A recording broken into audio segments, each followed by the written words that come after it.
All right, what's going on, guys? Trev back again, here to bring you another live stream. Could be, possibly, maybe. Let's see. So you guys know the drill. Once we have somebody join who can hear me, just let me know if you can hear me okay. If we're up and running, never know with my internet connection / lag and stuff. We got the chat box. Yeah, we do. All right, we got Tristan here. What's up, Tristan? And we got San Andreas X. What's up, man? We got Mr. Dilly John. How you doing, Mr. Dilly John? And we got Randall Henges. Good to see you, dudes. Good to see you. Sound is good. Thank you, Mr. San Andreas X. Very good. We'll give the chat box a minute here and see if it can go ahead and kick in. Should be working. I like to see your dudes chat in the video. Let's see. There we go. Yep, we got it. We're good. All right, that's cool. So, been a couple weeks, so I really wanted to go ahead and do a live stream with you guys today. I haven't released too many videos. This week, we did a top 10 greatest episodes of The Walking Dead. Now that the series has come to an end, so that's been published. That's in the channel. If you haven't seen it and you want to see my recap of what are the 10 best episodes that The Walking Dead has in the original run series, so the 10 best episodes of Walking Dead, I think we did a pretty good job in that list. It's always tricky to kind of count down when you have, I think it was 177 episodes. Off the top of my head, I'm thinking like Walking Dead original series ran for 177 episodes, so that's a lot of episodes. It's hard to, narrow down, like you're going to pick just 10 out of 177 and all the, all the seasons and everything. Each episode has, good things about it, has different angles, has different characters, and so, it's difficult to narrow down that many, episodes of Walking Dead to just 10 that are the best. But I think we did a pretty good job of it. I include with you guys, over the years, your feedback and which ones you think are the best. An example would be like one of the honorable mentions is The Grove, which is one of the best Walking Dead episodes ever. It just got bumped out of the top 10 for me after the finale because I thought the finale was handled extremely well and was a great finale for Walking Dead. And we'll get into that as we discuss for Rosita, and we do a little bit of a character spotlight on Rosita, spoiler warning, after what we see in the finale episode with her. So top 10 list is in the channel if you guys want to see it. We got long time no see. What's up, L2 Extreme? Good to see you. And thanks, Randall, for the comment. Founded Season 2 of The Walking Dead back in 2012. Awesome, man. Thanks for watching all these years. And yeah, dude, so we did the top 10. What about you guys? Since you're here now, we can do this kind of live. Are there any episodes that you, thought should be in the top 10 best episodes of The Walking Dead ever that we didn't? Or do you think that the list is pretty good? Just to recap, if you didn't see that video, top 10 best episodes of The Walking Dead ever. We got like Too Far Gone. We got No Way Out. We got Rest in Peace, which is the finale episode. We got, Better Angels, which is Shane's last episode. We got The Calm Before, which is like the Pike episode with the heads on the pikes and stuff for, Alpha and all that in season 9. We got What Comes After, which is Rick's final episode where he leaves in the helicopter. And let me see what others here I'm forgetting. Conquer is another one that, is close. No Sanctuary. The Day Will Come When You Won't Be. That's a season 7 premiere. Definitely one of the best ever. Thank You. The Nicholas and Glenn episode where they're on the dumpster and Nicholas, thank you, and he shoots himself, and then the zombies rip him to shreds with Glenn kind of underneath him. I thought that had to be on there somewhere. That's amazing. That's freaking amazing. Oh, thank you. Boom. I'll watch. Actually, maybe I should watch that later tonight because replay. I got every episode on Blu-ray. Killer Within, definitely another great one. That's season 3. Episode 4 is Killer Within. That's Lori's final episode, although she does come back for some ghost scenes and the deleted scenes. If you guys have never seen those, season 3 has some deleted scenes that are pretty cool, where Lori comes back and she I think she holds Rick or something and turns into a zombie or something. I don't know. It's pretty cool. They didn't use it in the final cut, so it's in the deleted scenes. Likewise, for the finale episode, there's a part where you can see, RJ grown up, like in his 20s, Judith grown up in her 20s, Grace, and like all the kids from Walking Dead in their 20s.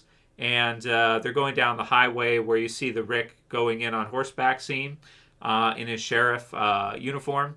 So they did that. They cut it so that we discussed it on a live stream 2 weeks ago. So they cut that scene. They didn't put it in. So that's another cool deleted scene that's there. If it'll probably, or at least it'll most likely be there on the Blu-ray DVD for season 11. So that's it. Pretty much dead already. Here's Negan. What Lies Ahead. This Sorrowful Life. Look at the Flowers. Those are like honorable mentions. But yeah, those were the top 10 episodes of Walking Dead. And I got No Way Out as my number 1 best episode of Walking Dead ever. Now, I did think after the finale, maybe Rest in Peace is a little bit better than No Way Out. I don't know. It depends. Some people, I had a good number of people say they think Too Far Gone is the best episode The Walking Dead ever did. Some people say No Sanctuary. And a couple people corrected me that No Sanctuary is the most viewed on premiere night episode of Walking Dead. So No Sanctuary is The Day Will Come When You Won't Be is like 15 million viewers. No Sanctuary is like 17 million viewers. So people did correct me, so that's true. I was wrong about that in that video. My apologies for getting that wrong. But I just remember the hype for season 7's premiere with the Negan introductory scene being so crazy. Like that was where there was so much discussion of season 7 premiere. Who did Negan kill in the lineup and everything? I just remember there being endless discussion online, like the most hype ever. So even though more people watch No Sanctuary on the live, not live, but premiere, debut, still for The Day Will Come When You Won't Be, that I just remember there being so much hype. So I had to put that one on the list, just even for the build-up for it and everything that was included with it. It was freaking crazy, man. Just absolutely crazy. Tristan says, imagine you did a video where you ranked every episode of Walking Dead. It'd be an insane video. We could probably do it if you really want to. There are some like automatic lists of rankings that automatically do that based on rating. Like Rotten Tomatoes, for example, and some of the others, they have rankings for each episode. And then they can automatically take the rankings and just sort them, right? So they just sort them. So you say, okay, this episode's a 10, sort it to the top. This episode's whatever. But I don't think they manually gone through and like said, okay, this is a 10 and this is a 10. Which one should be in first? Which one should be in second or third or fourth or fifth or whatever, right? They haven't done that. But there are lists like that where you can see every single episode ranked. But it's not, our opinion. It's some other person's, or it's Rotten Tomatoes automatic, ranking system. Maybe we could take a look at that. If you're interested, you want to take a look at that, Tristan, or anybody else. That could be cool to go ahead and take a look at and see like what the rankings are for each episode, which ones are the worst. We could maybe do a top 10 worst episodes now that the series is over. I think it'll be much the same. I did one, I think like 3 years ago or 4 years ago. I think the top 10 worst episodes will probably still be about the same. I don't think it'll be changing much because I think that these last 8 episodes were all really good. I don't think there's any in there that maybe should be one of the worst. But you know what one is one of the worst is the extended episode in the train carts that they filmed with Ezekiel, Princess, and the others. Splinter, is it called? Might be called Splinter. You know the episode when they're in the train cart, the extended episodes where, they're just kind of there. They filmed it during the lockdowns. So they filmed it where they had to social distance the filming and stuff.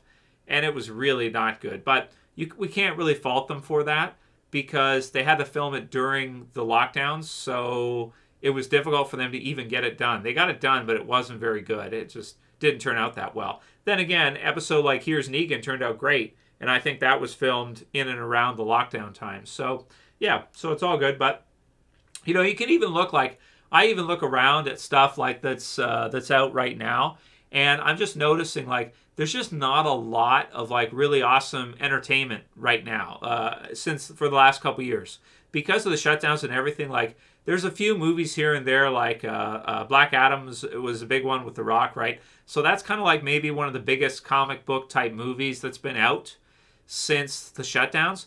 But you look even at the DC Universe stuff, and I think they just shit canned the DC Universe stuff that they were going to do, like the movies.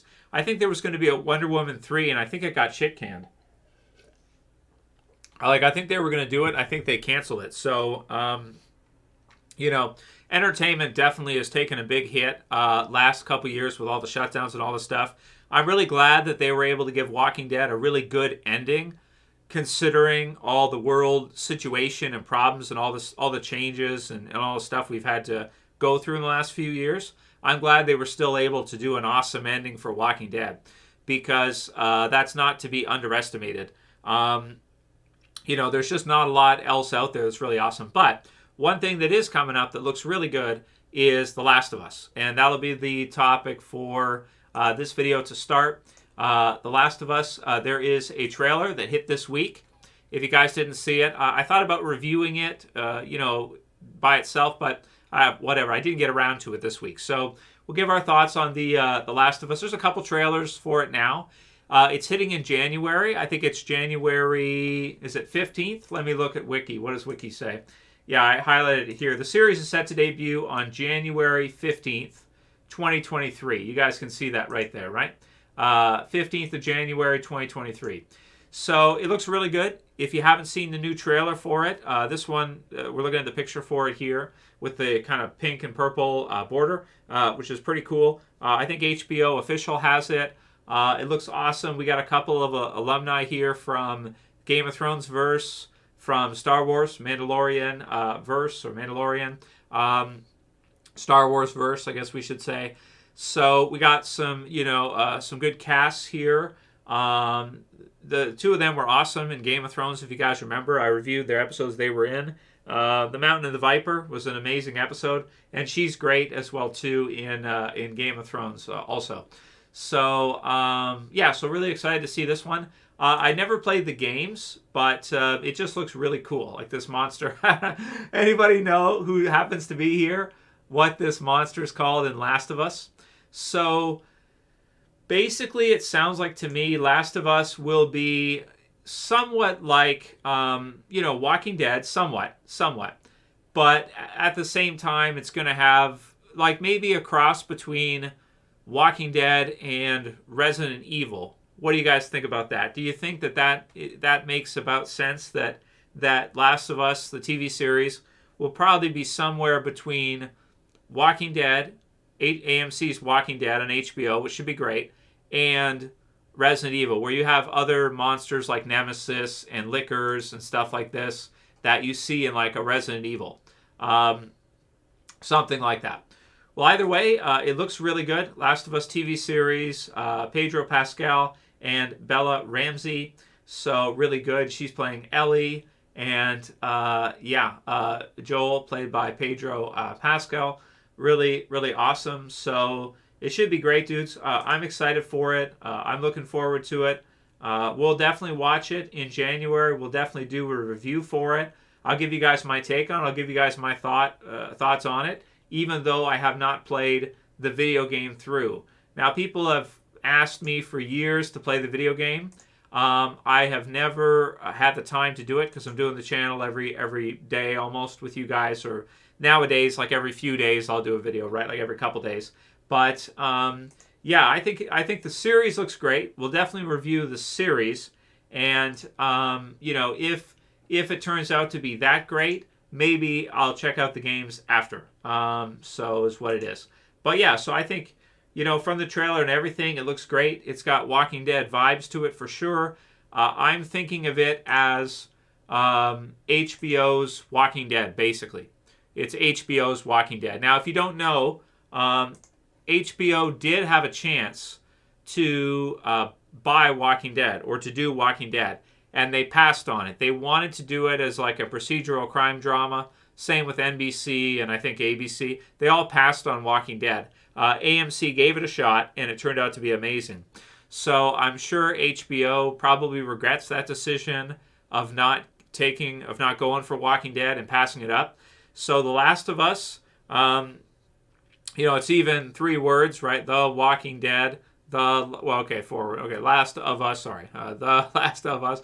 But it sounds similar, like, well, The Walking Dead, The Last of Us. Okay, it's, there's a lot of similarities, is really what I'm saying. The vibe, the feel, the look, even the text they use, everything about it is similar to Walking Dead. So, looks really cool. I think it'll be great. And has anybody here played the video games? And DeWarrior says that, yeah, it's like Resident Evil. So, I think it's somewhat like Resident Evil. Darth Locust says that we should play the Walking Dead Telltale games.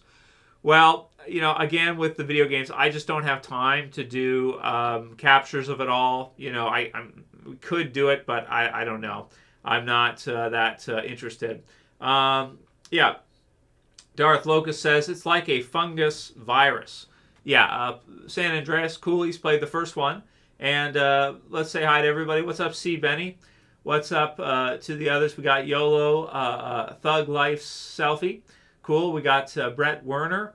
Do a video of the best one from each season. The best video of each, or the best episode of each season. So I guess that would be like a top 11 or top 12, I guess. Well, pretty much the top 10 list is going to be similar to that. YOLO said that Splinter was atrocious. Yeah, it's like the worst episode ever, for sure. Yep. So I think The Last of Us looks great. It should be a lot of fun. And it'll be cool. We'll watch it in January. But yeah, it's similar like with Game of Thrones, the A Song of Ice and Fire, the books. So I reviewed almost every episode of Game of Thrones. I missed the first season. I didn't review the first season of Game of Thrones, but I reviewed all the other episodes. And the book, I got the books and I was reading them through. I got them in like online form. I read some of them, but it takes a lot of time to go through novels like that. So that's why I didn't read them all. Video games are somewhat similar for me. I just don't have that much time to go ahead and, check them out all the way through.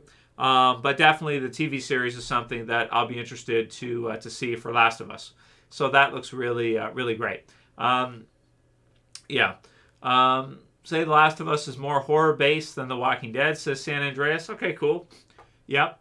Something along the lines of Walking Dead mashed up with Resident Evil is pretty much what I'm thinking. Now, as far as new news for Walking Dead, I thought this would be a good time to go ahead and do a character spotlight for Rosita, or give our thoughts on Rosita.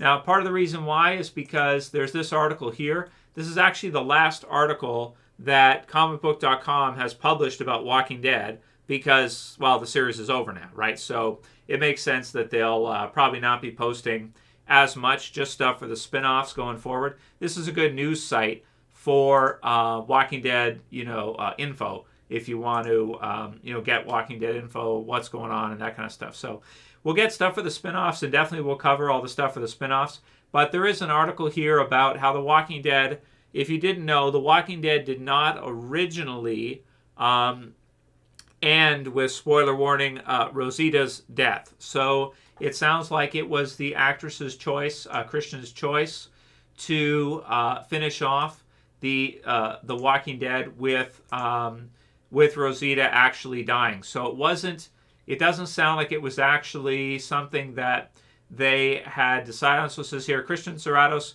and I had a conversation. She said, I think that the right endpoint for Rosita is that she dies in service of making sure that her child lives. That's something that felt important to Christian. Angela Kang said, I wasn't going to kill her off at first, but I understood what her point of view was. We continued to talk, and it was just a really good dialogue between us. I think Christian gives this beautiful performance in the finale. Angela Kang said, I cried when she was doing the scene with Eugene where he figures out that she's been bitten, and I think both of them did such a beautiful, beautiful job. I think Christian is an incredible actor, and she really brought it. So that's Angela Kang for the finale episode with the big death, which is Rosita. for those fans that are heartbroken about this character's death, I hope they know this was something that the whole Walking Dead family were in agreement on. It's not something that was imposed on anybody. So it sounds like, and I think she said also on Talking Dead that she just decided that she wanted like a closure. I think she said was the word for Rosita. So she wanted to have like closure for the character. She wanted to have a final kind of end point for Rosita for The Walking Dead. And I mean, I think that that's the best end point you could choose is the last episode, right at the end, right? So, you could ask if you want to maybe know more about it. Maybe she'll say more about it in the future. You could keep an eye out for that. But I'm just thinking probably because maybe if she's not interested in doing like other spin-offs, or she's not sure if would it make sense to do a Rosita spin-off? Could you put her in one of the other spin-off series? Maybe just deciding like that's the best way to go out. That finishes the work, right? I don't think we'll ever see her reprise her role as Rosita again in any of the Walking Dead series. I kind of doubt it, right? So by doing it this way, it puts an end point on it for her work all these years as Rosita in The Walking Dead. So it puts a period at the end, right? It finishes it off. There won't be questions of will she be in this spinoff, will she be in that spinoff, because Rosita dies in the last episode. That's a final closing point for her character. You don't have to wonder if you're going to be seeing her in any other Walking Dead spin-off series or something like that. It just closes it off. I also think, likewise, we probably won't see Eugene or Gabriel or a lot of the others that stayed back at the Commonwealth in Walking Dead again, or very much. We might see them like a little bit, like you might see one scene with Eugene in one of the spin-offs or something, or Gabriel. Ezekiel maybe, but probably not, right? Like the spin-offs are kind of going their own way, and if we see Rick return or something, maybe you could see some of the others there at Commonwealth if Rick and Michonne eventually arrive at Commonwealth or something, right? How does Daryl fit into that? We don't know because he's off doing his own thing. There's Carol back there too as well, so you might see her again. We might see Melissa McBride reprise her role as Carol, but maybe for Christian, she just decided that this was a good time to finish off her work on Walking Dead, and then she doesn't have to worry about in the future, are they going to offer me to be in an episode, in a spinoff or something, like one episode or something. You can just finish off that work, and then you don't have to have that question in your mind of would you ever reprise that role again. You kind of have an endpoint for the character and an endpoint for your work on the character. So that's what it is. So when was she? So she was introduced. So this is a picture from the first. I think this is about the first appearance of the three of them in Walking Dead. I think this is season. So this is season 4, episode 10. So season 4, episode 10 is when we get to see Abraham, Eugene, and Rosita introduced, and then we see.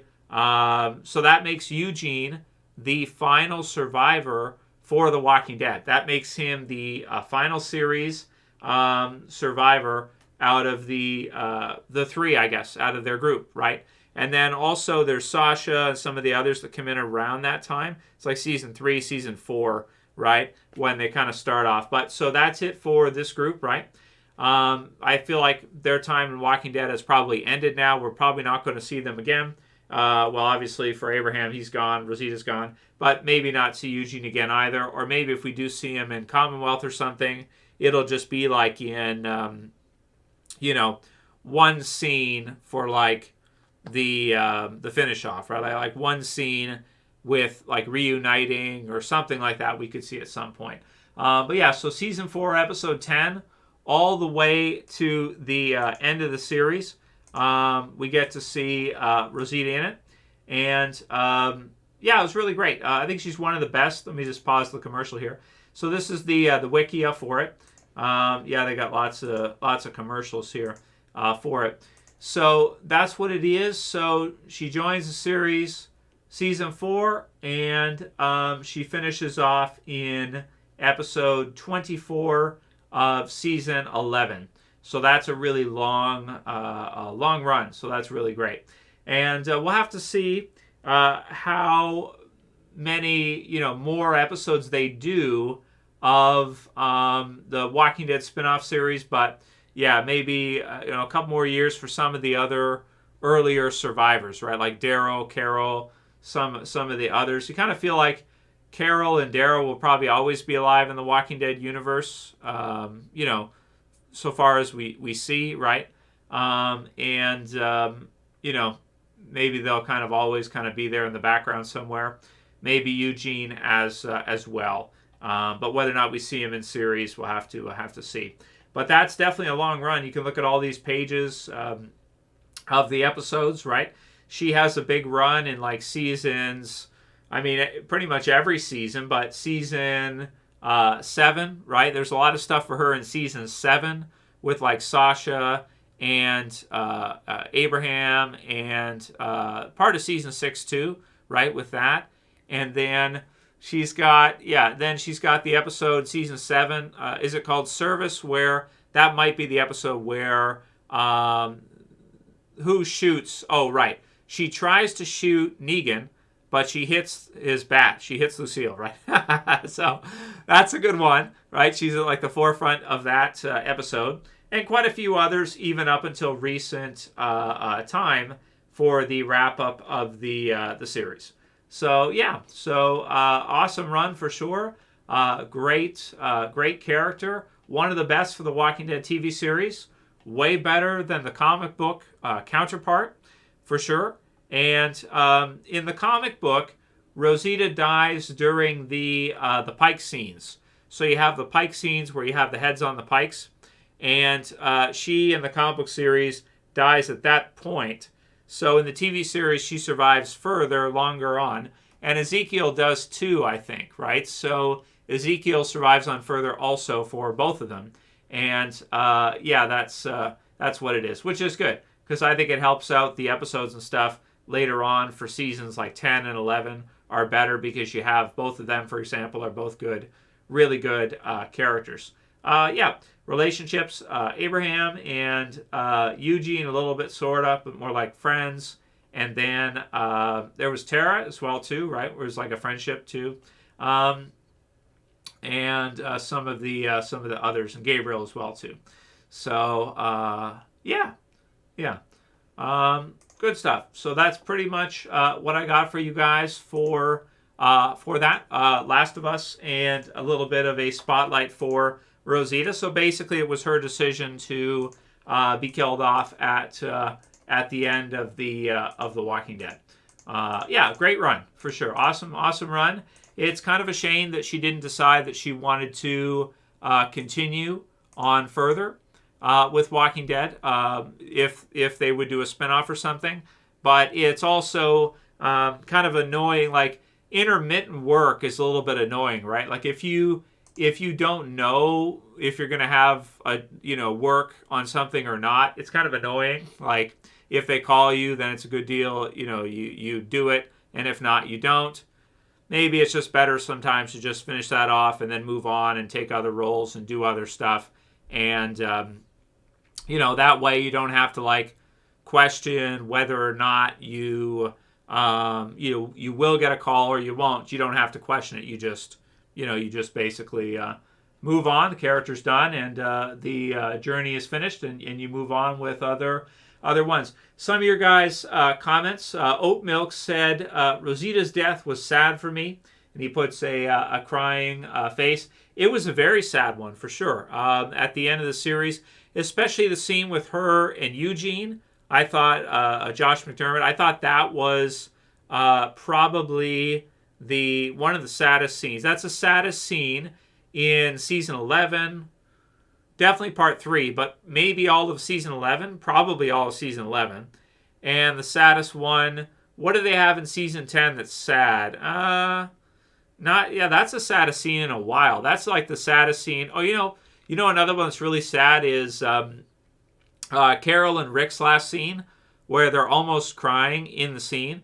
You can kind of, I don't think they're really supposed to be, but it's sort of like, because you know that Rick is leaving in the helicopter, so you know that, like, so it's a really sad, it's just sad if you know Rick is going to leave. But it's not really supposed to be sad for the characters, but it is. Oh, I know another one that's really sad is where Rick, in Rick's last episode, What Comes After, where they have Scott Wilson come back to reprise his role as Herschel. That one is really sad now, considering that he's actually passed away in real life. So that one is a really sad one, where they're in like the barn. And if you didn't know, that scene was actually not planned. In Rick's last episode, What Comes After, where you have Scott Wilson as Herschel, where he kind of puts his hand on Rick's shoulder and whatnot, that's a super sad scene to watch back. But I think that I saw an article which said that that was Greg Nicotero's idea to do that scene. Goddamn, was that a good idea? Because, that was a great opportunity to get to do that. And that one's really, really sad, especially considering he's no longer with us. So that one is like unbelievably sad. You're right about that one, that Tara's head on the spike was like the main one that was really sad. Yeah. Oh well, that's just that's what it is. Well, the others, like there was one for Henry too, which was good.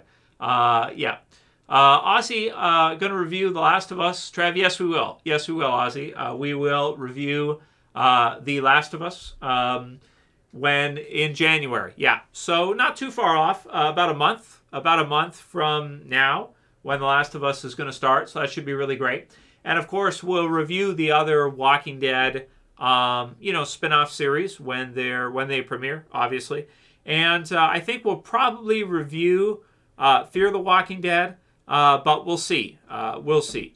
We'll see for those episodes if there's enough interest there, and if I have time to do it. But what we might do with Fear the Walking Dead and other series is just like, if I get time to do them, maybe I'll do them later. Like we don't always have to do the reviews right on Sunday. We could do them another day, like the week of, or something like that as well. We may not always do them right away. We'll probably do them right away for Last of Us, but for other Walking Dead spin-offs and stuff, the main ones we'll do Sunday, like on release day. But for Fear the Walking Dead, what we might do is I'll probably do the reviews, but maybe we'll do them like when I have time. So they may not all release just on the Sunday. Maybe it's not that necessary to release it, right away. Thanks so much for the tip there, a super chat there, Angel Corner. I really appreciate it. A 420 back to you. Thank you very much. And Angel just said that she loves the channel. So thanks for the support, Angel. And if you have a question or a discussion topic, definitely send it to me. Francisco Montiel says that Morales was wasted. Rest in peace. Yeah, that's true. 1189 Paris says Josh McDermott, who plays Eugene, got spooked by Walking Dead fans that trolled him on social media when Eugene became part of the Saviors.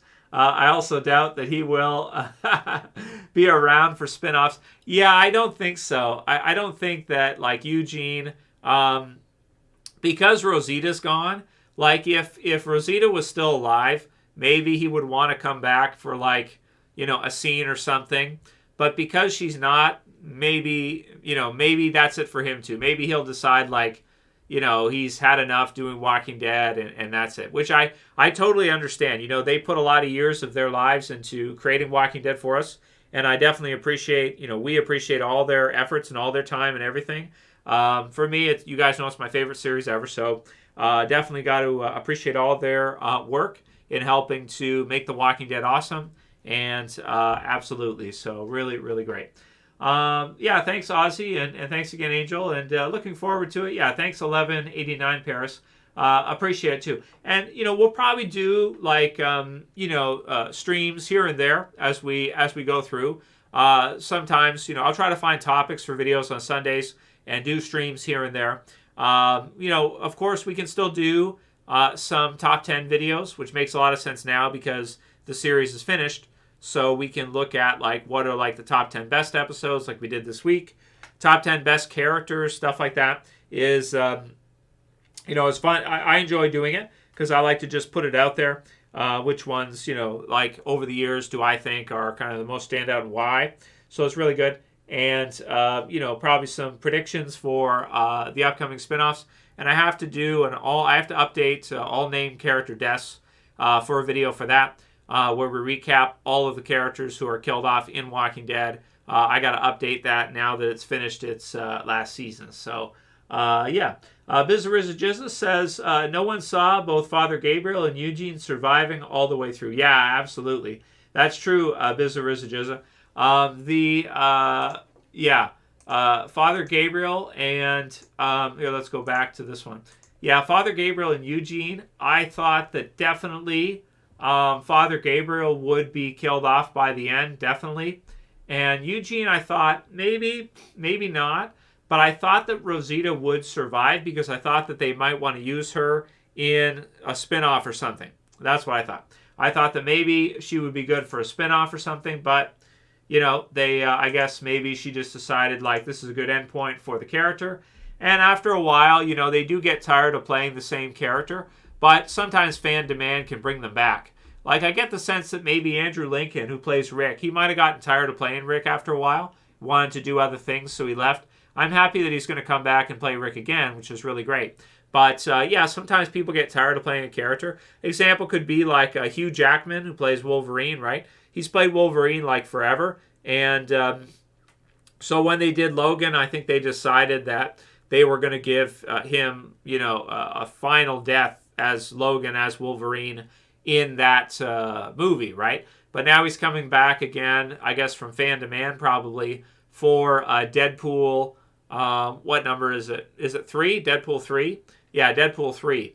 So that's really great that he's going to even still, come back to play him. But I guess fan demand sometimes convinces people to go and do a role that maybe they don't even want to do, because they just want to do something different. But it's tricky because people get used to seeing them as a certain character, and then if they want to go switch characters and play something else, something different, it's difficult because people don't see them that way. And I have the same thing online too, like with you guys.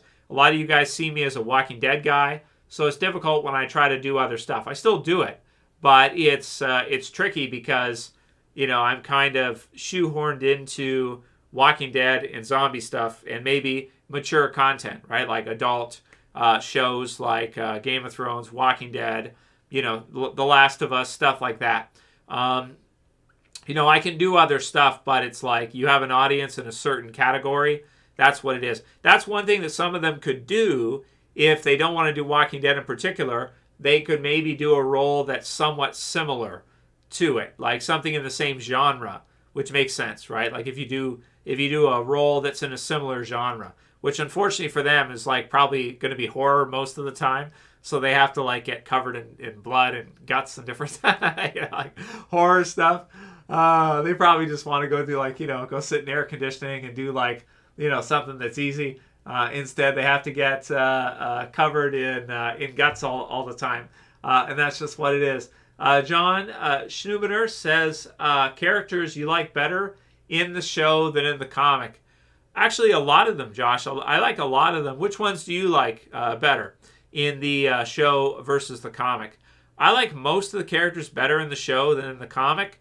So it might be more like to go the other way. Okay, Andrea is better in the comic than she is in the show because she gets killed off in the 3rd season.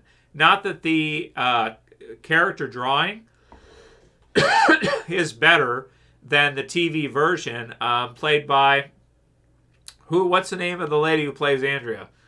It's not Lauren. It's something. Is it a Lori? Is she a Lori? Oh, damn it. I'm forgetting the... what's the name of the lady who plays Andrea in Walking Dead? I knew it. Because she's in The Boys also. Andrea. Okay, I knew this. See, this is... Lori. Yeah, she's a Lori. Right, I thought so. Because there's Andrea and then there's Lori and there's Rick. But in real life, the actress's name is Lori. Right. Okay. Cool. Got it. So I knew that. I knew that before, and now my brain has gotten rid of it for some reason. Because it's been a while. That's why. It's moved it into, unconscious, I think. After like 5 years or something. That happens after a certain amount of time, right? When you don't access something, eventually your mind moves it into like long-term or, unconscious after a while. Like after 5 or 10 years of not using it or something. Right. So in the comic book version, Andrea's better. In the TV series version, and the reason why is because she gets killed off in season 3. So in the comics, she's with Rick for like a really long time. It would be probably till like season 9 or something when she gets killed off, or something like that, way further in the future. And the TV series they have him go with Michonne, and I don't think they ever go together in the comic. I'm trying to think. I forget. I'd have to read some of the last issues. I forget. Who does Rick go with in the comic? Does he eventually go with... Oh, I can't remember. I can't remember. But she's a great actress and everything. It's just that, it's just that they kill her off in season 3. But there's not many characters that are actually better in their comic version versus the TV series version. Maybe you could argue that Rick is sort of better in the comics because he's still there all the way through to the end. But Andrew Lincoln's performance as Rick, even though he leaves earlier than he does in the comic, where he stays there until the second last issue of the comic, still, though, Andrew Lincoln's performance as Rick is so awesome that, I'll still go with the TV series version of him there. There's very few characters that I like their comic book series version better. I can't really think of almost anybody, but maybe you could. Yeah, Michonne is the comic Andrea. Yeah, she is, sort of, in a way, yeah. Well, they had to do something because Andrea was already dead when Scott Gimple took over the series in season 4, so that's just what it is. Oat Milk says, I like Rick better in the show. I like Negan better in the comics. Okay, I understand. Well, Oat Milk, the Negan in the comics is like a little bit crazier and a little bit more... I feel like the TV series Negan is like less of a villain than the comic Negan. I feel like the comic Negan is just more of like a straight-on villain, and he never really kind of has that humanistic side to him that much. Whereas in the TV series version, they've humanized him a lot. So in the last couple years, they humanized Negan a lot compared to the comic version. The comic version of Negan is like, he's mostly the same pretty much all the way through, most of it. He doesn't really evolve that much. The TV series version of Negan almost becomes a good guy at the end, sort of. Almost. So they do a great job of really transitioning him in the TV series to being a hero later on. 1189 says, Tom Payne, who played Jesus on the show, was good. The producers and writers never utilized his karate skills that he learned until the last episode when he dies.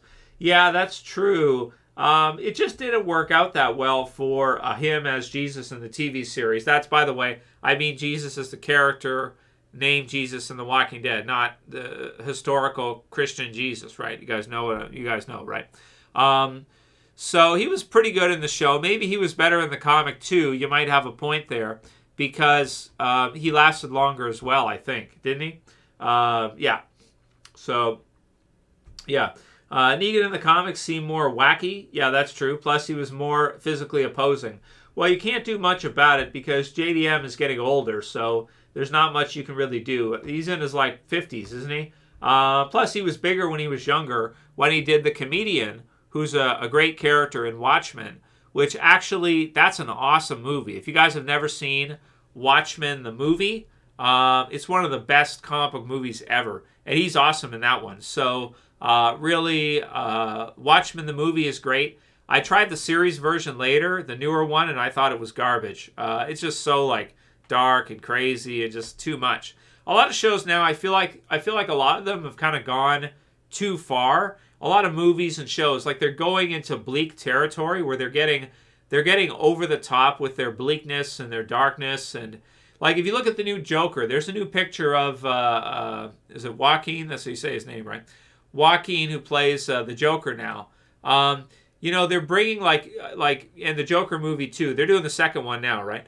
but they're just bringing it into a territory of kind of darkness that's like so bleak. It's like overly bleak. It's over the top. Watchmen was the same way. If you guys never saw the Watchmen series, it was like, I think it was on HBO. I don't know if it's still going or if it's canceled now, but it wasn't very good. The movie version is way, way, way better as far as I'm concerned. And the Watchmen, the comics are also great too. If you've never read Watchmen, the comic book version, it's really awesome as well too.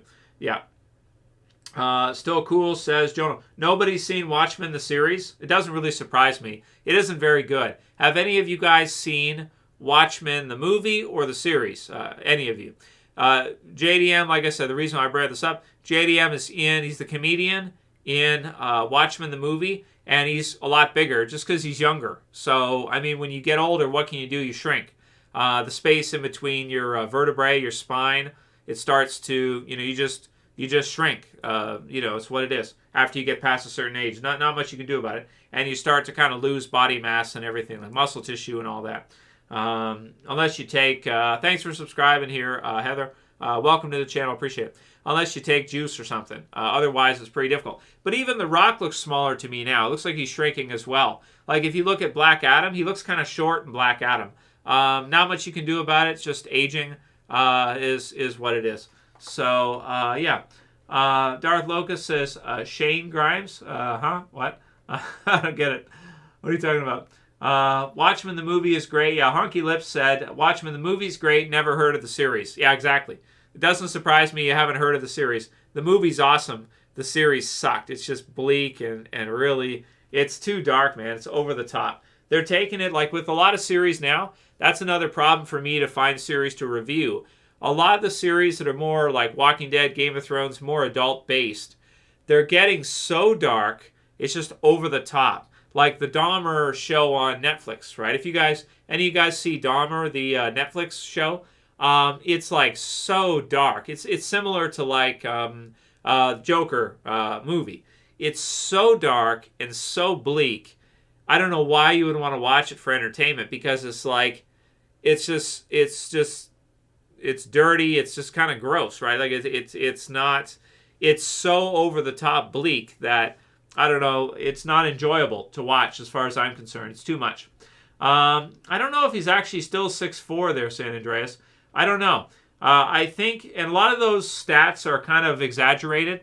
Like a lot of the wrestler stats are exaggerated, just so you know. They usually bump up their height a little bit, and that. So they kind of increase their height and maybe their body weight too, just because like it makes it sound better. In real life, they might be shorter without their boots on too. Wrestling boots often add size also. So, I don't know how tall he is, but he looks shorter than he used to me anyway. Like if you look at him now versus, 15 years ago, he looks a lot shorter now than he used to. Although he's still very strong and jacked and stuff, and he might be juicy. I don't know. I don't care really whether or not he is. Probably. Most of them are juicy, so it's just what it is. Yep. Okay, what do we got here? Joey Jojo. They really should have swapped Carl's actor to keep him young, like in the comic book. I don't know, Joey. I don't really like switching out actors, actresses. They did that in House of the Dragon, and I don't know. It's weird, man. Switching out with 4K quality, when you switch people out, it's weird. It doesn't always look right. Recasting people, I'm not a fan of recasting. It doesn't quite look right to me. I just think they should have had Carl survive, but who knows? I'm sure Gimple had his reasons. There was stuff going on behind the scenes there with the contracts and stuff. I don't know. That's what they decided to do, so that's it. But also maybe they just wanted to have like a shocking, crazy thing to like extend out All Out War into 2 years or something. I don't know. Yeah. Honky Lips says, Otis is my man. Nice. Yeah, a hero for Carl. Yeah, Otis at the farm. Yeah, taking liver supplements, Liver King supplements, says Josh Rubener. I saw the stuff online, Josh, that Liver King was caught with steroids, right? Or there was an email or something where he's caught, that he's taking steroids, right? But he also, if you look at Liver King, if you guys don't know who this is, that's okay. Just give me 1 minute. I'll say this. He's got implants. Liver King has implants. So this is a weird thing dudes are doing now, dudes. they're getting like muscle implants and stuff. He has like ab implants, he said. And I think he has chest implants too, which is like unbelievably bizarre to me. Like, I understand wanting to look jacked and wanting to be strong, but that's like very feminine in my mind to like get like muscle implants. I've seen other guys too. I've seen some guys where it looks like they have trap implants and they get like, I don't know what they are, silicone or something to like make their traps look bigger. So when they walk around, they've got like these traps. And at first they look okay. Like you wouldn't notice that they're implants, right? But then after a little while, after you look at the person for a little while, you figure out at some point that those are implants. And it's like, that's effing weird, dude. Like, that's really weird. I don't know why you would get muscle implants. That's really strange. I mean, I understand if you're doing it for a business, like you're trying to sell liver muscle supplements or something. So you're trying to sell something and you're like a product because you're like, you're like a product walking around. You're trying to sell, your product. So you're like the idea of like, okay, if you buy my product, you could look like me, right? If you buy my supplements, you could look like this. But then you find out the person has like chest implants, silicone, and ab implants. And you're just like, so even if you eat exactly the way the person does, you're still not going to have that because you don't have the implants installed in you. I don't know. It's getting into weird territory. But that's always the older gag is that, that's the gag in pro sports too. Like if you look at football and stuff, right? The gag is that they're all on hormones like crazy. That's the gag. They're all juicy, right? Like crazy. So that's the funny thing. They all lie about it too, right? They're like, oh, no, whatever. But they're all juicing. So it's like whatever. And I remember this in college and in high school. Like I remember because I know a couple guys that went to like semi-pro or they played pro football, right? And I remember they were all juicing like all the way through. Like they started juicing in high school, and I even took when I was in high school, I took a little bit of androgen, so I had like a pill supplement. I never did anything with like needles or anything. I never did any of that. I just took like supplements, right? And even some of those, like there's a supplement in Canada we have called M-Test, which is like it's like a supplement that like boosts your testosterone or something. And some of the like they were all all the guys who were playing football, they were all taking different stuff. And some of them were taking like heavy duty stuff, like, needle and that, whatever. They shoot it in their ass too, if you guys didn't know. That's really weird. I had a friend one time, he asked me to shoot him. We were going downtown on the weekend. It was like a Saturday. And he asked me to give him a shot in the ass. And I was like, I'm not going to stick that in your ass, man. It's not going to happen. My other friend's like, I'll do it. I was like, okay, go in the back room or something. They got like go in the back room and like shoot him up. I was like, oh my gosh. But I think he did get caught one time. He had the needles in his car, and I think he got pulled over and they checked it and they were like, what is this? And he just like, I forget what he told them they were, but anyway, yeah, I don't know. But yeah, see, that's the thing. It's all bullshit because they're all, pretty much everybody is, and even like a lot of the guys like in mixed martial arts too. They have to get off it, obviously, when they're going to fight, and they have to, pass their checks and stuff like that. There's kind of rumors. I think Chael Sonnen said that one time John Jones was going to get tested, and the guys came to check him, and he like hid under the cage, he hid under the ring for like a while till they left. So he hid. And if you guys remember, there was the one with Alistair Overeem where he like the horse meat. He like flew. I think he left the country. He like fled the country. And who did he fight? Was it Brock? It might have been the fight against Brock where he like left the country. He ran away and then he came back. Because everybody knew he was juiced to the gills. But when they went to test him, I don't know how he passed the test. I have no idea. They got all kinds of tricks, man, to try to get around it and stuff. And sometimes they pop, but it's just it's what it is. Anyway. What are you dudes saying? Yeah, implants, honky lips. Seriously, I'm not kidding. Implants, muscle implants. I'm not kidding. For real. So when you're looking at these people online, just be really like, if they're trying to sell you something or something, I'm not opposed to it or anything, but I'm just saying like, maybe trust your eyes and trust less what people say. Trust your, like, and this goes for life in general too. Trust your instincts over what what comes out of people's mouths. Because a lot of times people will use their mouths as a way to convince you of a reality, right? They're going to try to use their mouths to change a reality of what's obvious, right? So that's the thing. So what I'm saying is, trust your eyes and trust your instincts over, what somebody says, is basically what it comes down to. Because, I mean, it's what it is, right? I mean, especially when money's involved. See, that's the thing. Once there's money involved, people can be very deceptive. Look at sales industry, for example. Sales is basically lying. It's a lying profession. That's pretty much what it is.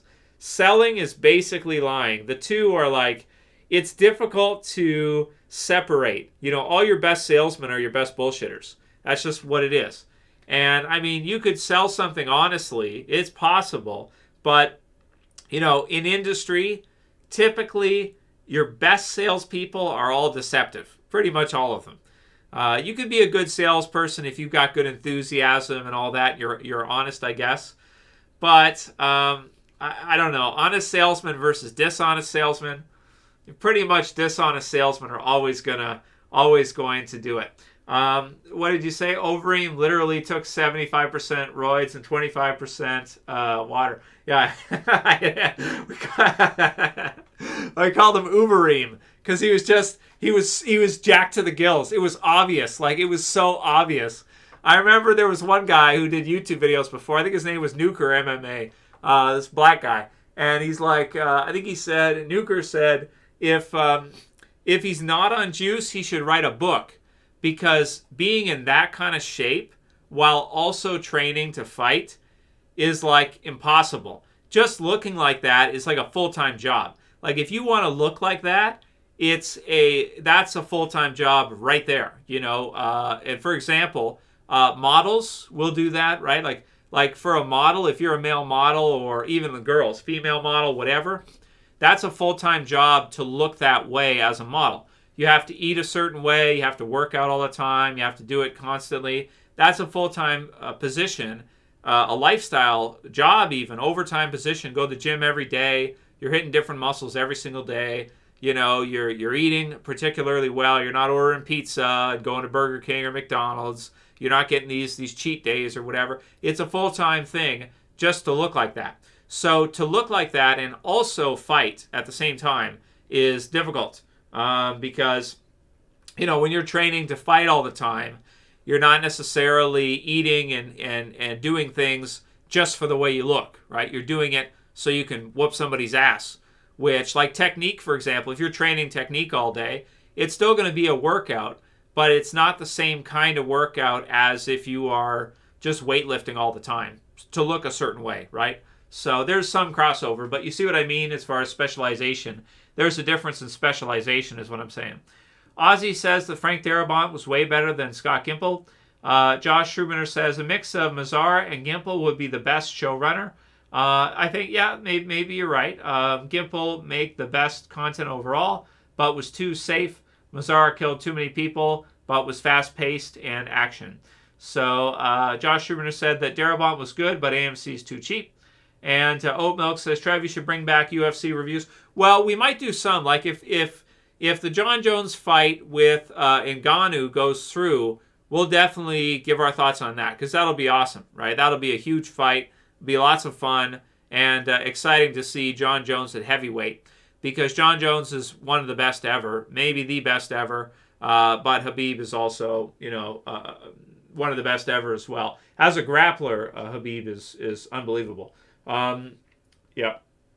Top 10 fights in Walking Dead, says Darth Locus. Well, probably Beta versus Daryl is probably the best physical fight maybe in Walking Dead. Beta versus Daryl, that's a really good one. Who else is a good one? Rick versus Shane is good. Who else? Negan has some okay ones. Negan versus Rick in The Key is pretty good. That's a good fight. So there's some different good ones. Yeah. All right. What you saying, Eli? What you talking about? What did you say? Absent baby daddy. Maggie is annoying. I wish she wasn't in Dead City. What? You don't want to see Maggie in Dead City absent?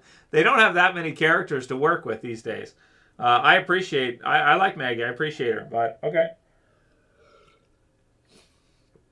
David Sisko says Negan versus Simon. Oh, yeah, that's a great one. I forgot about that one, David. Thanks for reminding me.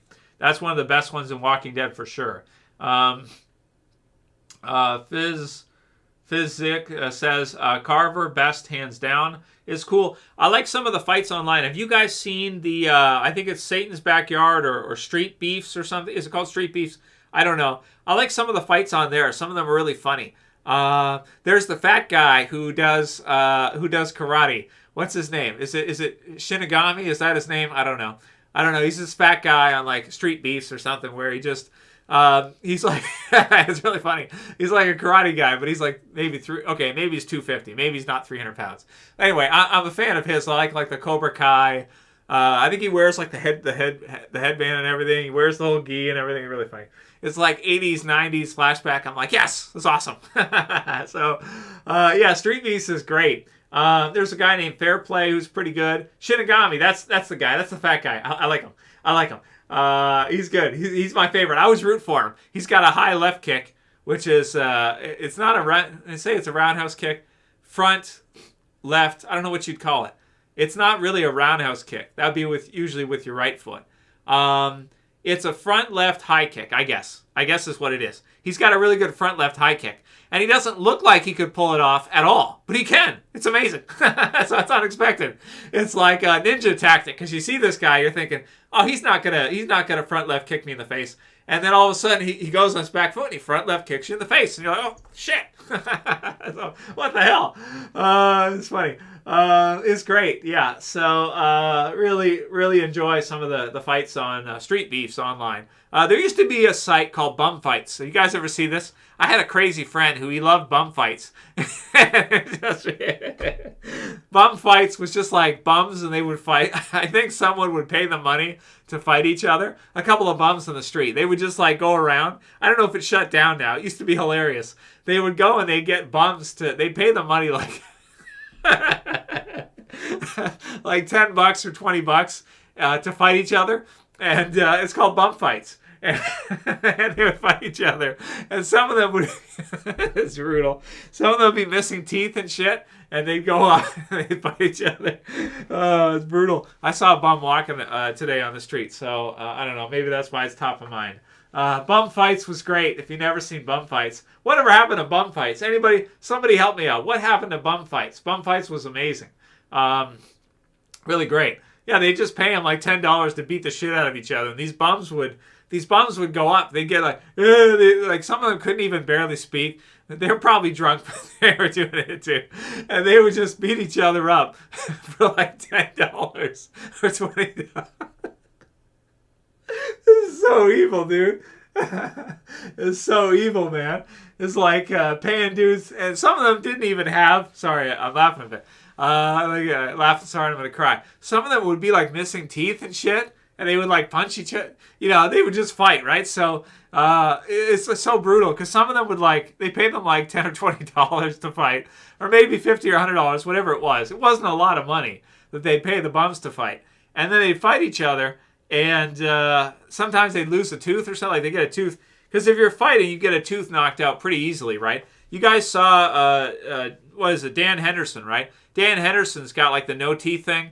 So he takes out his like mouth guard. He's got like a teeth set where like the whole front of his teeth is like fake. Because he just got his teeth knocked out over the years of fighting, right? They lose their teeth a lot. And then you got guys like Bisbang who like lost an eye. I think one of his eyes got knocked out or something. That's effing brutal. But yeah, so he's got like no teeth left. So by the way, I should also say I don't take this as an idea for anybody to start a YouTube channel. I don't condone bums fighting each other for like $20. That's absolutely brutally evil because just losing a tooth can cost you at least $500 for an implant. No, probably $1,000 nowadays for an implant. At least a few $100s for a tooth implant, at least. More like $1,000 for a new tooth. So, yeah, I don't condone bum fighting. I'm just saying, it's just one of those things that's on the internet, and it's there, and, you know, it's like the 2000s or the 90s, and you're, like, bored, and maybe you're drunk with your buddies, and your crazy friend is like, "Hey man, you seen the latest bump fight?" You're like, "What? Bum fights? What is this?" And yeah, it's bums who fight each other. Yeah, bum fight. I don't know. Anyway, how did we get into this? We were talking about steroids and people selling livers, and then we got into implants, and then muscle implants for dudes, and then we got into bum fights. It's great. Oat Milk says 90% of the no-gi BJJ players in the ADCC are on the juice. Yeah, pretty much. Well, just even your grip strength, right? Even your grip strength when you're grabbing if you're doing jiu-jitsu, right? And just even your grip strength, testosterone increases that a lot. So having testosterone for grappling, it makes a huge difference. Maybe sometimes a person will slip out of something, but if you were a little juicy, you'd be able to lock it up so the person won't be able to get out. So yeah, definitely with grappling, it just makes a difference for everything. Testosterone just makes a huge difference. But I'll tell you one way you can do it, which is safe. And I'm not a doctor, by the way. Disclaimer, I'm not a doctor. But one of the things you can do to boost your test naturally, aside from working out and lifting weights and exercising and everything, is eating a high protein diet. You can also take zinc, which is a good supplement to take to boost your test.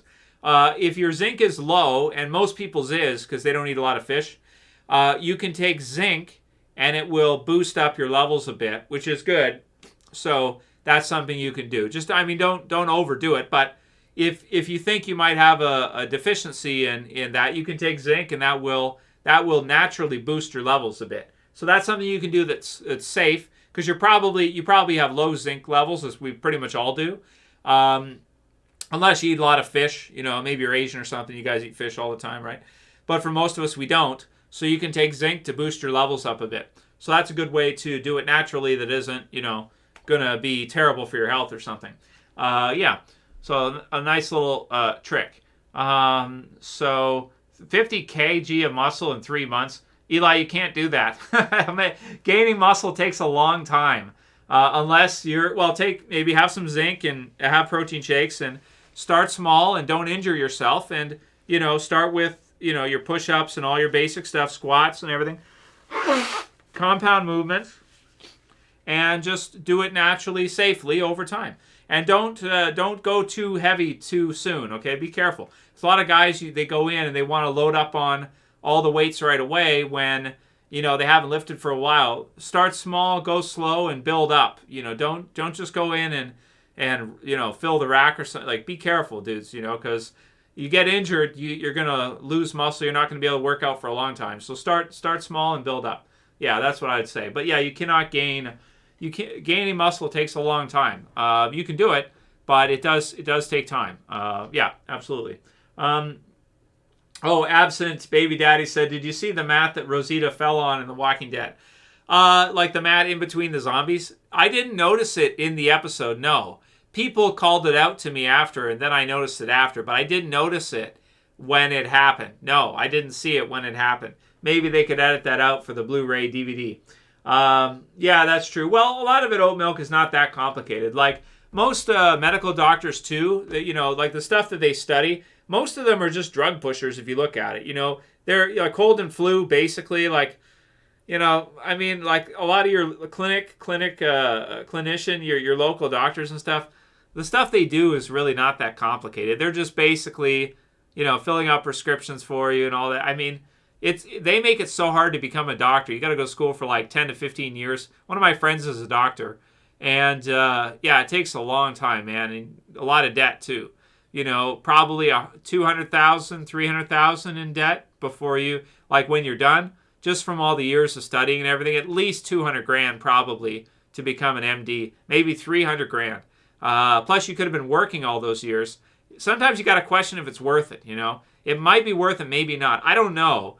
But to me, I kind of wish I had not gone to school and I would have just bought a second house. Because I had an opportunity to buy another house for a good deal. And I was in school, so I was giving all my money to school. And I could have bought the second house. I probably now would give up my degree for a second house. I'd trade. If I could trade, I would trade. I'd say, here's my bachelor's of science. give me a second house. I'd rather have the second house, and rent it out or whatever. So I don't know, but it's a lot of money if you want to become a doctor, man. It's a lot of money. You could just work 50, 60 hours a week and, buy an extra house or two and rent it out. So I don't know. It's a little bit tricky. I didn't want to go past bachelor's. I had enough after that. It's just so expensive, and I don't know. Maybe you get a good job, maybe it's worth it, but a lot of times it's not.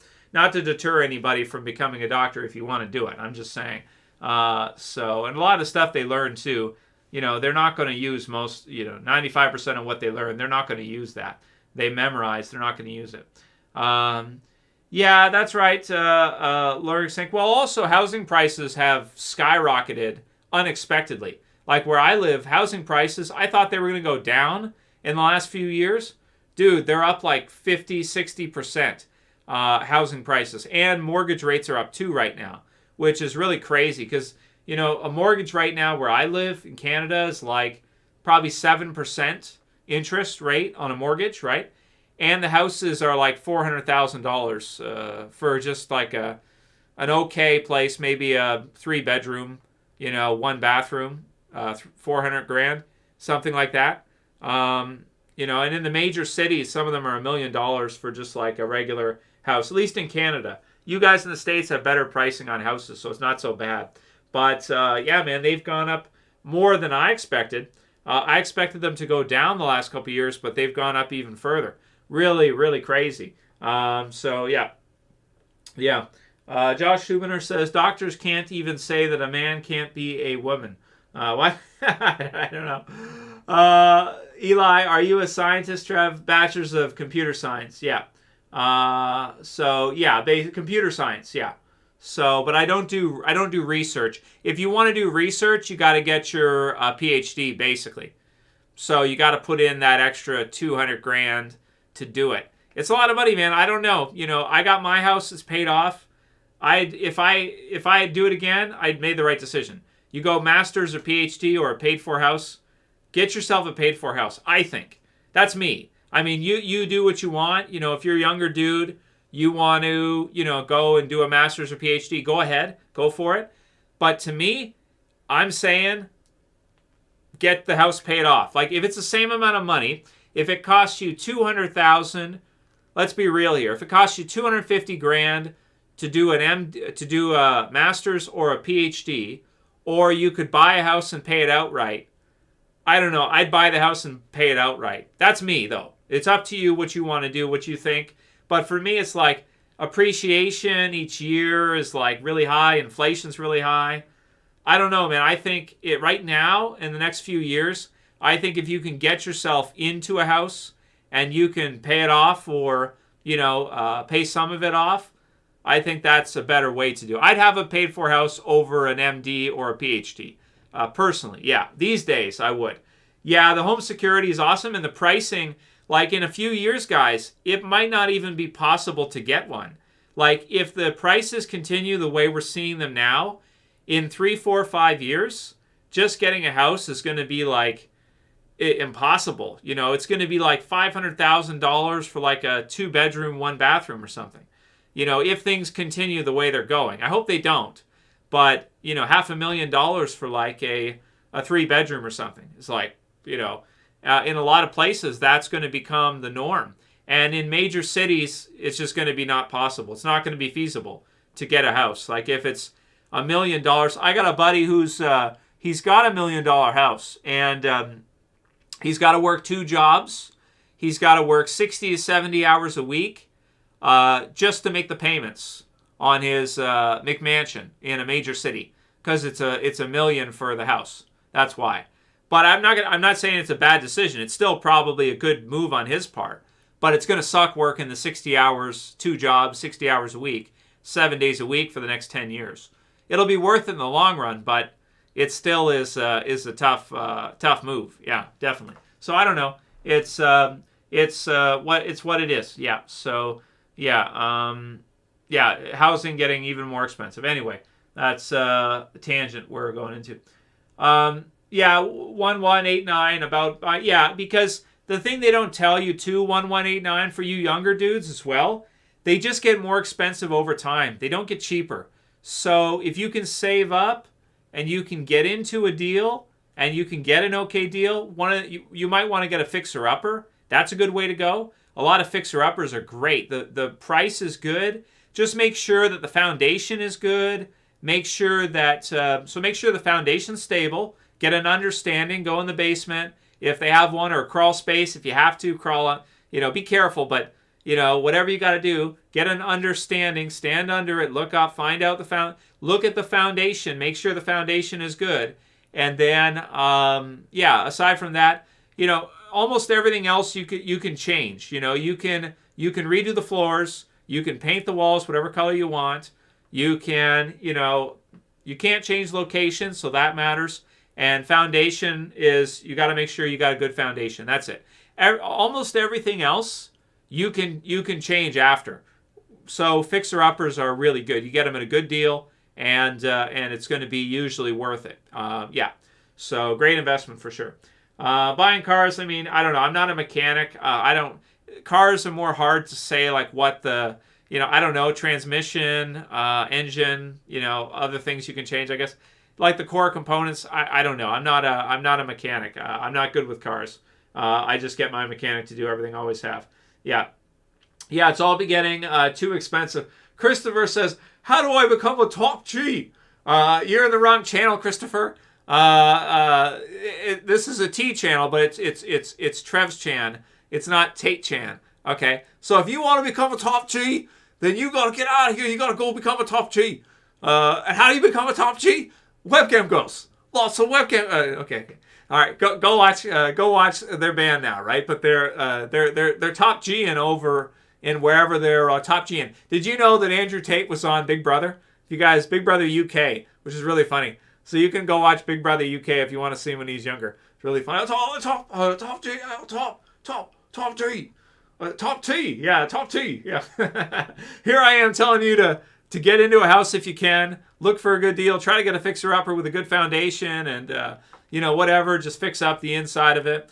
Wallpaper. If you got a house that's got old wallpaper, you might be in a good deal because a lot of these older houses have not been renovated. They have old wallpaper and stuff. Like I said, make sure the foundation's good. Maybe plumbing. Make sure you get your house inspector, get him to check it and everything. Get a plumber to check it.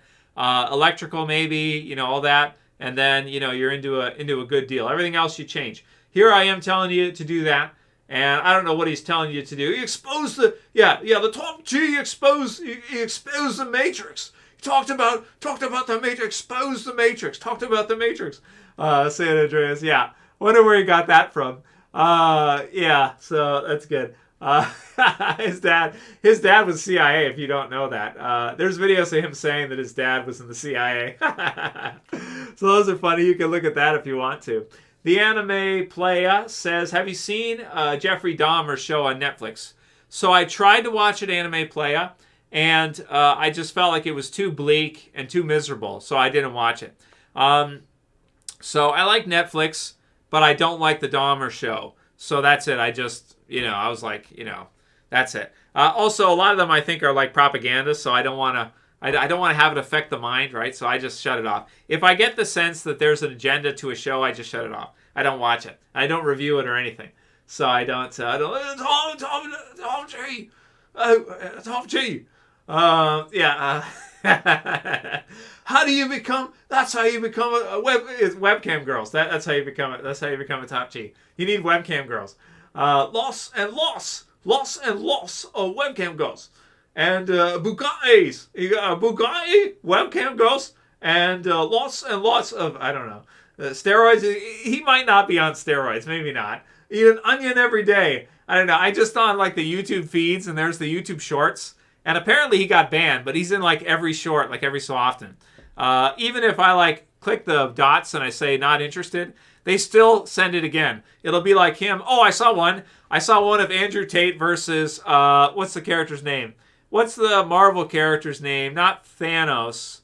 Is it Thanos? Maybe it is Thanos. The one from the end of Endgame. And it's the top G with nunchucks against, Thanos. Am I saying this right? because Darkseid is the DC one, Thanos is the Marvel one. Yeah, so it's the top G with nunchucks against Thanos, which is really funny. So anyway, there's all kinds of crazy videos, Grand Theft Auto videos, all kinds of Grand Theft Auto videos and all kinds of crazy stuff. Really funny. All right, Epic Zombie Killer says, Trev, do you still have any excitement for Fear the Walking Dead? Yeah, Epic Zombie Killer, pretty good. Because I still like Morgan and Madison, which is great to see her return. So they're doing some good stuff with Fear the Walking Dead. We'll see how it turns out now that Alicia's gone. We'll see if people are still interested, if they still like Fear, and if they still want to watch it. I will definitely watch it. How many videos we make for it, we'll see. I'm always looking for stuff for the channel to do different things.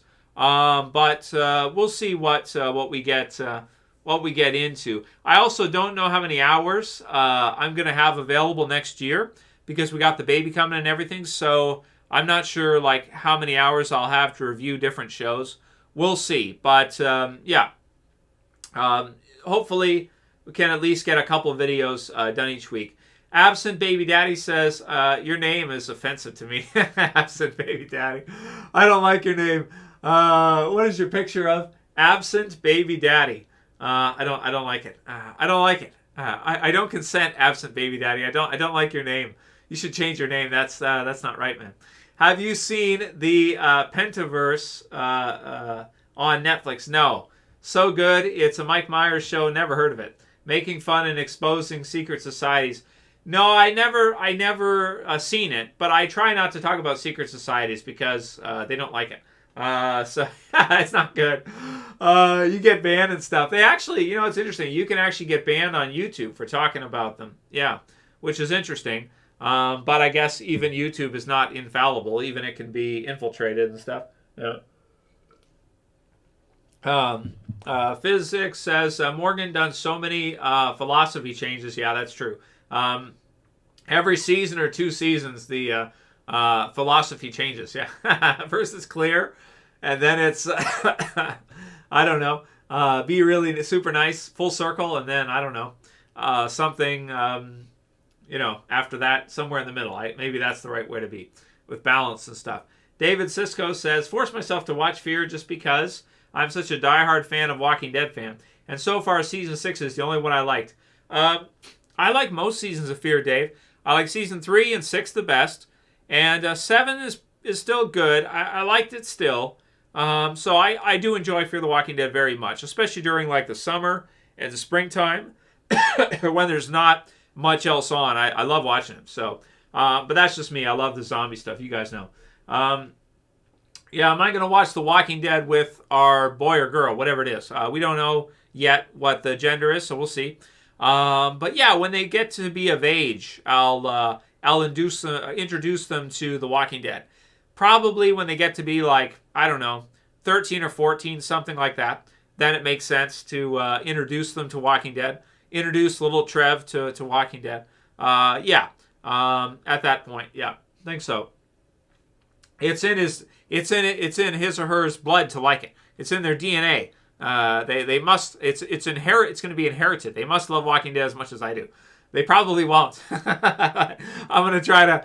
Maybe I have to do. I'll use like the nudge technique. I'll be like, oh, you don't want to watch that show. It's like, oh, it's not my favorite show. It's all right. Oh, you don't want to watch that one. Talk them into it. Not like overdo it, right? You know what I mean? Because if you overdo it and you do it too overtly, they'll be like, I don't know, that's my dad's thing. I don't know. You got to kind of like be like, it's all right. It just happens to be on this episode.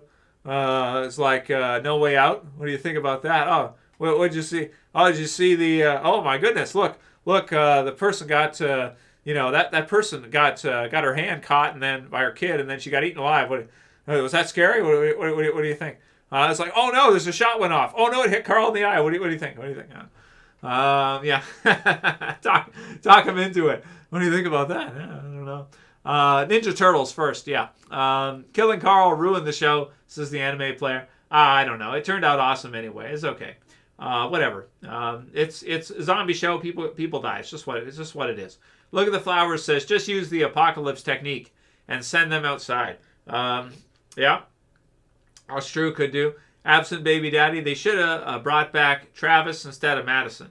How are you going to bring back Travis? Didn't he fall out of a helicopter? he landed. He landed in some trees or something. I don't know. How does this work? I don't know. Yeah. Okay. Thanks. Look at the flowers. I'll use that as advice. Yeah. Go play. You don't want to watch this. No, you wouldn't like it. No, you wouldn't like it. Yeah. I want to see. Okay. Okay. All right. Fine. Okay. Fine. You can watch the zombie show. See what you think. Huh? What do you think of that guy? He's pretty cool, huh? That Rick guy on the horseback. What do you think? Yeah. Anyway, I'll. Let's see. What else did you dudes say? Yeah. Aside from that, dudes, I mean, there's not a whole lot else going on right now in entertainment. Like, at least not that I'm that interested in. We got Christmas, so you dudes start your Christmas shopping yet?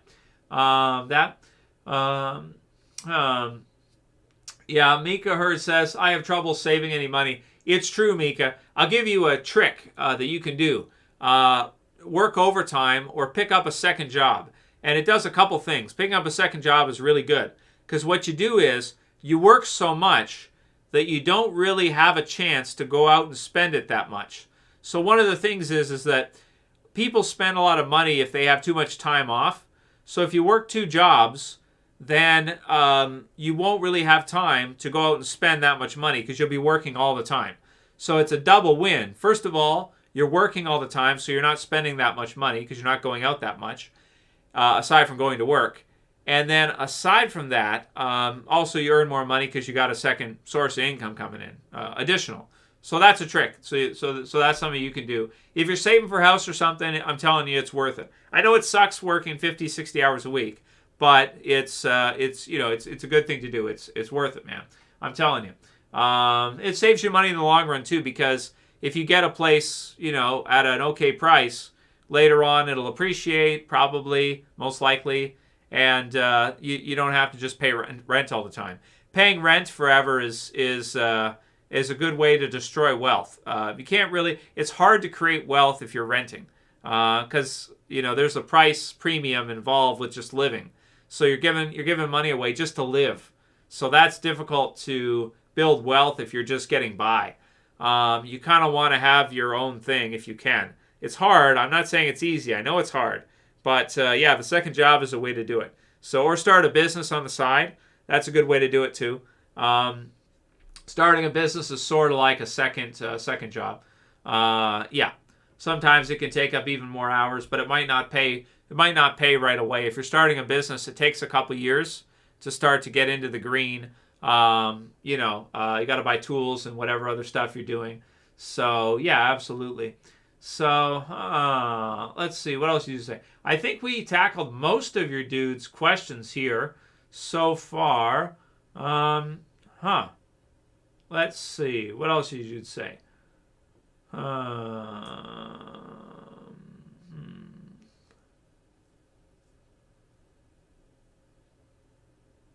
All right. I think that's most of it. Top G side business. I haven't seen Tate's advice for starting a business. All I know, I don't know that much about the Tate brothers. I see their clips online, right? And I think they're funny. But I don't know that much about them as like entrepreneurs. I'm pretty sure that Andrew Tate was a kickboxer, right? Which is awesome. I love kickboxing, actually. It's really, really fun to watch and everything. It's like pride fighting and different. K1 is really cool to watch. So that's cool. But I never saw him like years ago before the internet fame. I didn't know who he was before. But, some of their videos, because I think they offer like some kind of, training program or something. It's like a course program that they put together of basically hustling and like starting a small business, so far as I understand it. But, some of the obvious ways that you can make a lot of money doing that are kind of like the way they did it, which is like, internet, what do you want to call it? Internet webcam, stuff and whatever else is involved with that. I don't know. But, like when I talk about starting businesses, I just mean like, I don't mean it in that way. I mean like having a trade and starting something that people need is great. Starting a service, starting small, Napkin math is a really good way, and just get started. It doesn't have to be perfect. That's what a lot of employees, they have perfectionism paralysis, right? So if they wanted to start their own business, they wouldn't get it because they want everything to be perfect right away. And when you start a business, it's not perfect when you're starting. You have to start where you are and develop your service as you're going. So it's not going to be perfect when you start. So you have to get rid of this idea of perfectionism paralysis. Take, for example, you buy a fixer-upper house, which is entrepreneurial nowadays at the price point and involves some risk, right? You're buying it, maybe you're fixing it yourself, let's say, and then maybe later on you might sell it and make a bunch of money, which is legitimate. Flipping is the legitimate business a lot of people do. Depends what your skills are and what you're good at. But I just mean starting something small that you can scale later, or something to add a little bit of risk to your life. Like some people, they don't want any risk. And when you don't want any risk, you don't really have any potential to gain, right? So some of the dudes who would buy like crypto or something like that, which I think is a great idea, I always pretty much have once I found out what it was. If you don't have any risk in your portfolio, that's not a good thing. You do want to add, everybody wants to be conservative and perfectionism paralysis and buy bonds and shit all the time. Tons of bonds and don't lose any money and don't do anything of any risk, right? The problem with that is when you don't add any risk at all, you are not opened up to any gain either, right? So if you don't take on any risk in your life, I can promise you, you won't be a big success at any point. You do have to take on some risk to have any potential later on to get a good gain, right? You have to. You don't. It's not really something that you have a say in the matter. So the people that are like overly conservative and perfectionism paralysis, they're like, oh, it doesn't sound like a good idea. You could lose money if you try to start your own thing. Well, losing money is a part of a process. If you are trying to do something entrepreneurially, or if you're trying to become successful, I can promise you at different times you're going to lose money. I'm down this year. What am I down this year? I don't know, 40 this year down, whatever. But that's the name of the game. If you want to be doing something, you're taking on risk, and sometimes markets go up. Like last year, it did great last year. I don't know what I was up last year, 70 or something, or 60 on the prior year. But this year I'm down 40. That's just what it is. Housing prices go up and down and fluctuate. You have to kind of add risk too. So if you have zero risk, that's not a good thing unless you have like a really, really good job. Maybe you could become successful with low risk if you have like a doctorate and a really good job. So you're billing like per hour, you're billing like $40 to $100 an hour. Then maybe you could become wealthy with low risk. But for most people, whatever you're going to do, if you want to achieve, you're going to probably need to add some risk. Now, I'm not saying to put 100% of everything in crypto or something crazy like that. I'm not even giving you financial advice. I'm not a financial advisor. But I'm saying that if you do want to be successful and you don't want to get comfortable with taking on a little bit of risk, you don't open up yourself to the possibility of a reward, basically. So that's one thing a lot of people throughout their lifetime, they always want to be conservative and defensive and buy bonds all the time and stuff like that where it's not risky or whatever. But by doing that, or start a business, starting a small business is risky, right? Because you start a small business, you might have to put in $5,000 or $10,000 to just get everything set so that you can start to offer a service. Say you offered a landscaping service, or say you offered, some kind of a home repair service or something. Whatever you're going to do, right? Whatever it is. You may have to put in $5,000 or $10,000 to get your tools, to get a van. Let's say you're doing landscaping. What are you going to need? You're going to need like a van. You're going to need like some equipment. You're going to need small stuff so you can start, right? And so if you are saying, oh, I don't want to lose 5,000 and have to buy a van and have to load it full of equipment that I'm going to need to offer the service, you can't even start. So you always have to consider that if you want to have a bigger reward, if you have zero risk, you are not really in the game. You're not even playing the game. Not only can you not win the game, you don't even have pieces on the board to win the game. So if you want to get in the game to where you can be successful, you do have to take on some risk, but you want to do it probably maybe in a diversified kind of way, or you want to pick a percentage that you're comfortable with doing, right? That's just what it is. Starting a business is a great way to do that because, if you buy a van and some tools to do landscaping or something, what's the most you could lose? I mean, if you don't get enough customers, what do? In a couple years, you sell the van. Maybe you lose a little bit on the van sale or something. You sell your tools, you lose half on the tool sale or something. You see, so that's what it is. But if you don't ever try to do anything, then, your potential for success is basically zero. So, but I don't know what his course entails. I've never looked at it, I've never seen it. But when I say to start a business, that's the kind of thing I'm usually referring to as something local, something small, something scalable, and something with also not too much risk at the same time.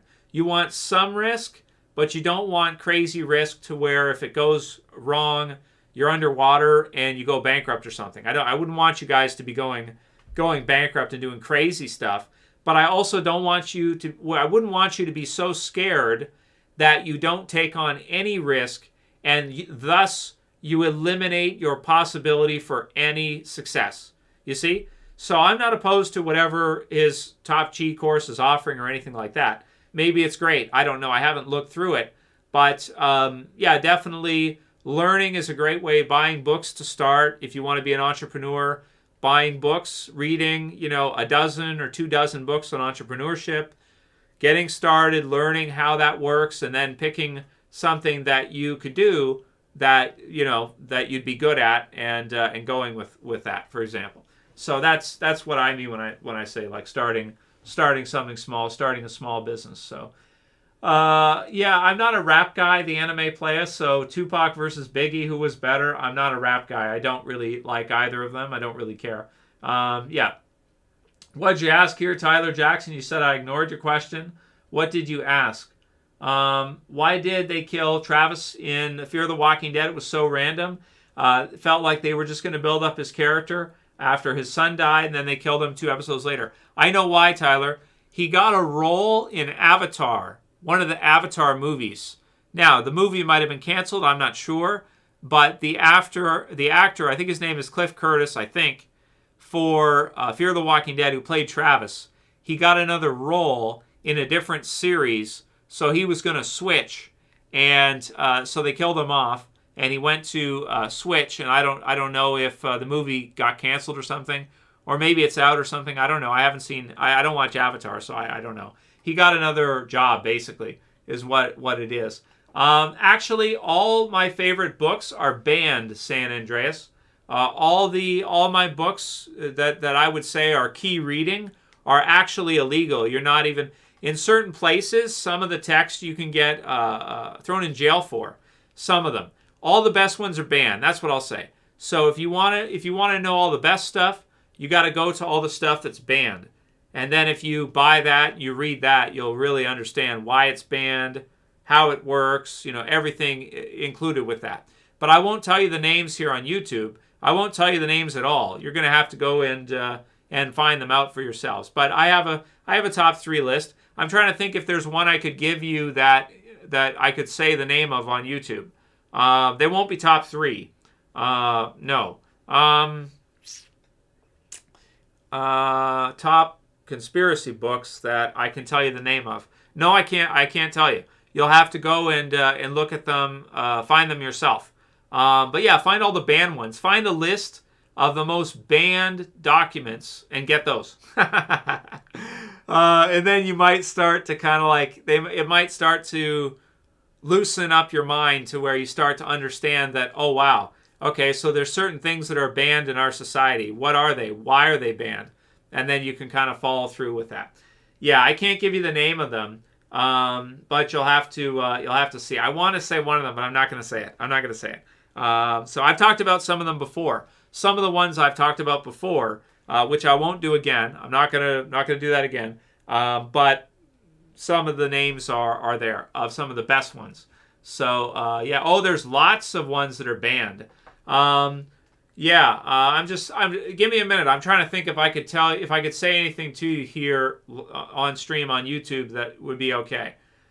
No, I can't. They're all banned. I shouldn't say any of their names. No, you'll have to go and do it on your own. Just find the ones that are the most banned books in our society, and those ones are the best ones to get the information of. And that's just what it is. The anime player. What do I think about Orange Man? Trump. They're probably going to do a thing with him in 2024. I think Ye is also going to run in 2024. It'll be exciting to see. Some of the big wigs have mentioned that there might be like a civil W in the States for 2024, maybe. So we'll see what happens with that. But I think that Trump is funny. I think he's hilarious as an entertainment. Like as far as entertainment goes, I think he's freaking hilarious. So yeah, that's what I'll say. But yeah, I mean, like they're all on the same side, sorta. They're all on the same side. They're just disagreeing over minutia is pretty much what it is. They all agree on the big points. So they're in a structured system where whatever they disagree upon is like menial stuff. It's not major stuff. So you go red, you go blue, whatever. They're both purple, red, blue combined to make purple. It's just, it's, I would say don't get too into it. That's what I'm saying.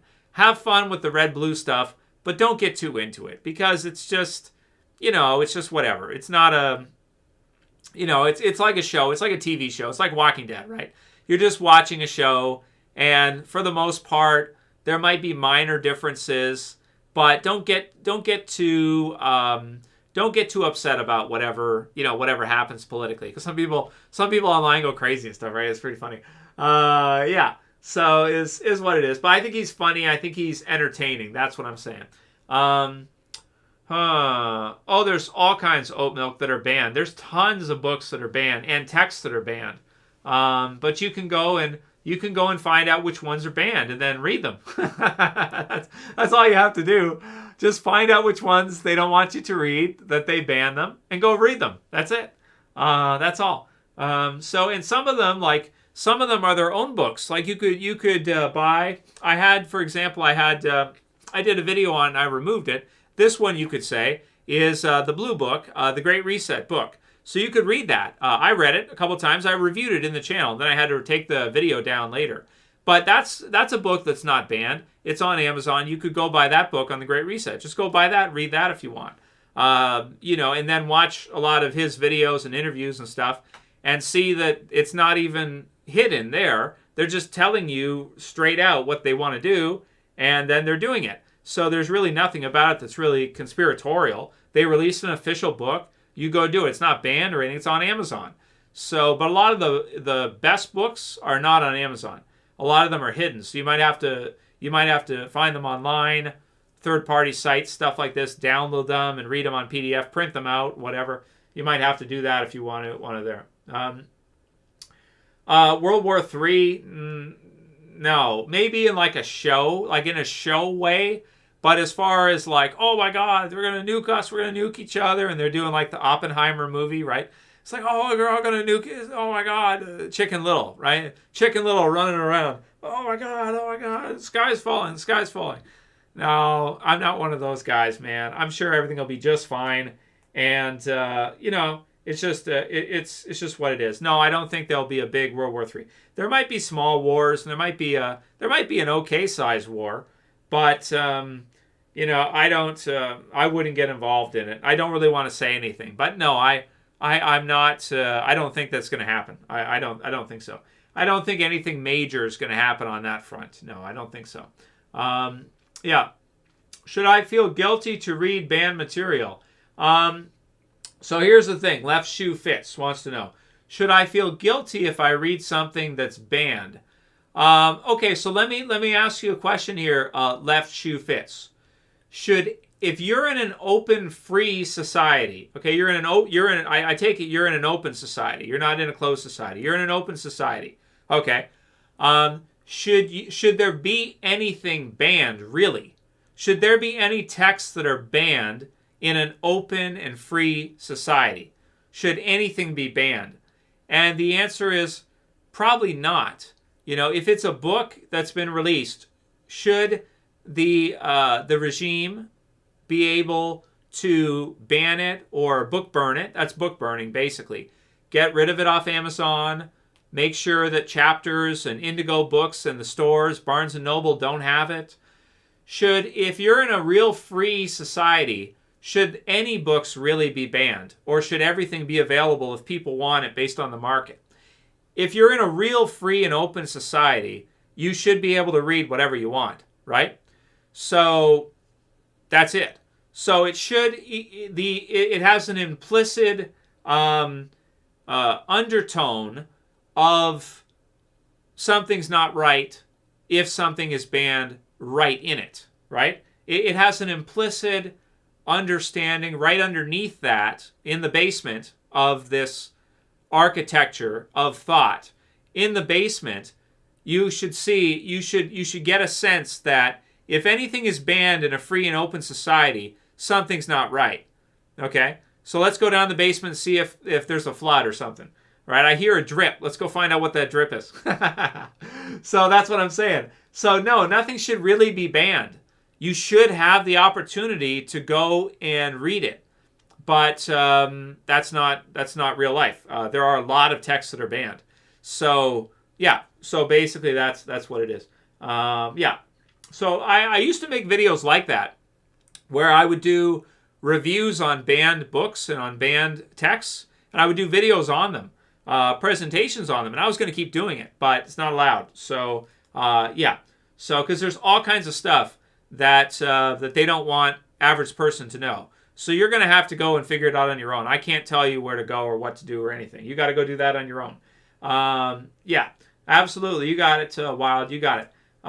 Yes, I have, Connor. I've read My Struggle. Yes, I have. And all the attached books that My Struggle references.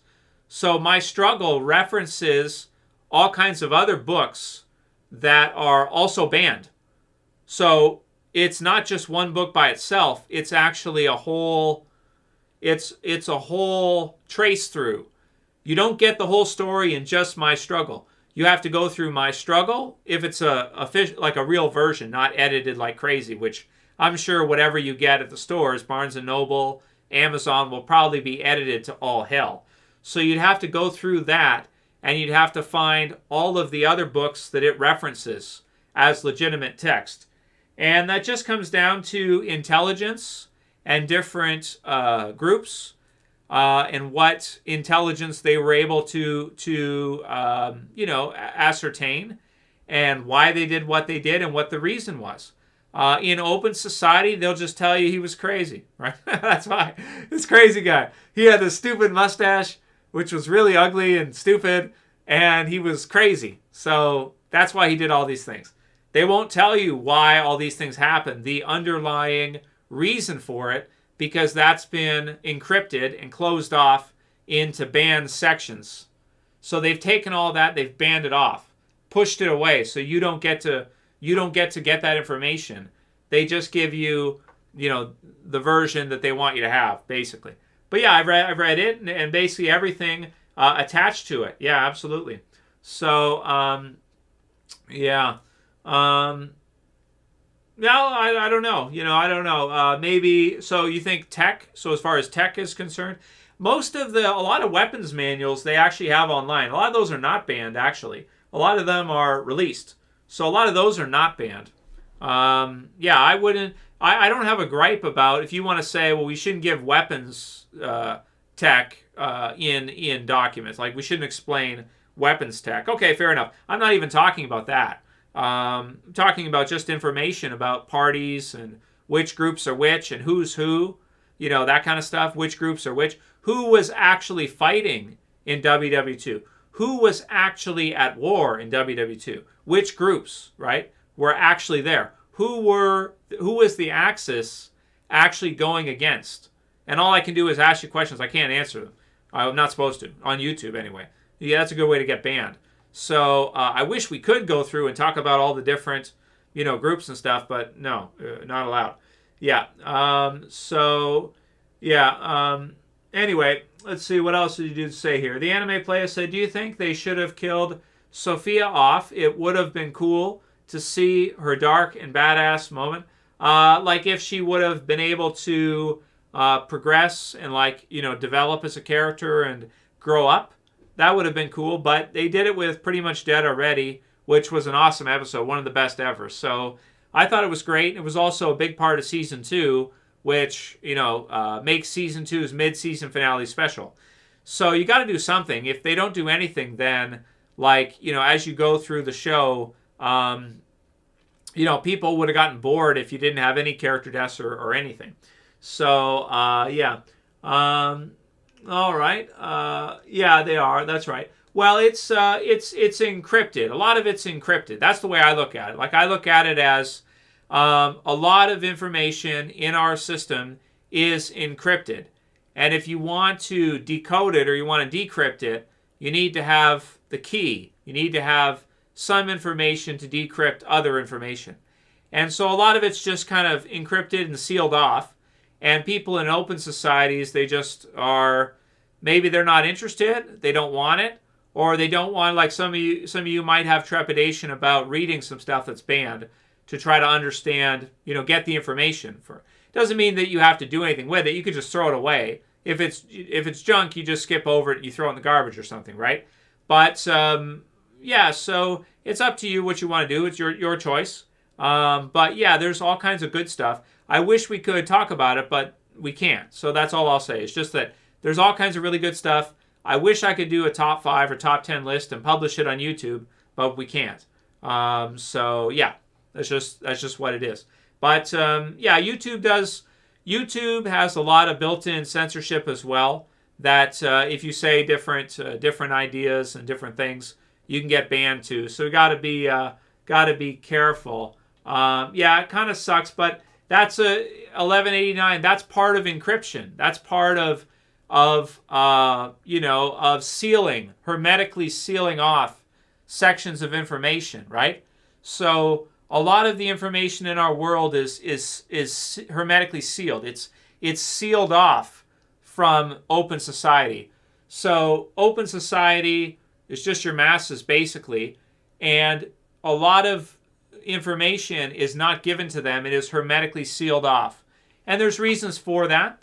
Sometimes it could be good, like Chris here thinks that there should be lots of things that are blocked off. So he's more of a fan of limiting open society information. So he thinks that maybe you should be strict about what information you give open societies, and you shouldn't give them that much, right? You should seal them off. And that's pretty much what censorship is, right? Censorship is basically, and political correctness as well, is a form of sealing or of deterring. So it's a way to close those off hermetically. It's a way to push them further away from open society. So open society doesn't get as much, right? They're more given their own stuff that's for them, right? And other stuff is kept from them. WW2, for example, a lot of the information of WW2, of what happened, is sealed. It's hermetically sealed. It's closed off. So open society doesn't get a lot of the information about WW2, and a lot of the other stuff is hermetically sealed and banned, so that you're not going to get it at Amazon, or you get one side of the story in our open society for the Allies, but you don't get the other side of the story from, for example, the Axis, which is fair enough. I mean, my family, my bloodline, defeated Germany. So I'm a Harris. The head of the RAF was a Harris, who my bloodline directly defeated the Axis, right? Now, I didn't tell you guys the reason why I live in Canada. I'll tell you now why I live in Canada. So I live in Canada because after the First World War, my great grandparents told their kids, basically, at least on the one side where my family name comes from, they sent them to Canada during WW2. So the reason why I live in Canada is because when WW2 was breaking out, my great grandparents decided, we're not doing this again, you're going to Canada. They sent my grandfather to Canada from my family name side. On the other side, I'm part French and stuff like that. But from the Harris side, from my grandfather's side, I'm English. And the only reason why I'm in Canada and I live here is because I was sent, my grandfather was sent here so that he didn't get, because the war was starting off, and my great-grandparents were like, okay, that's it, we're done. You're going here, get out of here, just leave. They were too scared about WW2 and all this stuff was happening, so they sent my grandfather to Canada, and that's why I am, I'm second-generation Canadian. So my dad was first-generation Canadian, I'm second-generation Canadian. So that's how I ended up here. Because they were just like, we're not doing this anymore. You're getting the hell out of here. You're going. You're leaving. We don't want you to get hit by a bomb or, to be recruited or to join the army and go fight again. That's it. You're leaving. You're done. We're out of here. So him and his, I don't know, my great grandfather, I don't know how many brothers and sisters he had that either came to Canada or maybe went elsewhere. I'm not sure. Maybe some of them stayed in the UK. I'm not sure. But yeah, that's my personal story from before. So if you're interested, that is. So that's what it is. But yeah, a lot of the stuff from the Axis side is sealed off, so it's not available to the masses, to open society. Yeah, you're not going to get most of the best, like all the best stuff that they knew about the Allies and the structure of the Allies. That's all sealed off. You're not getting that in open society. They're not giving that to you.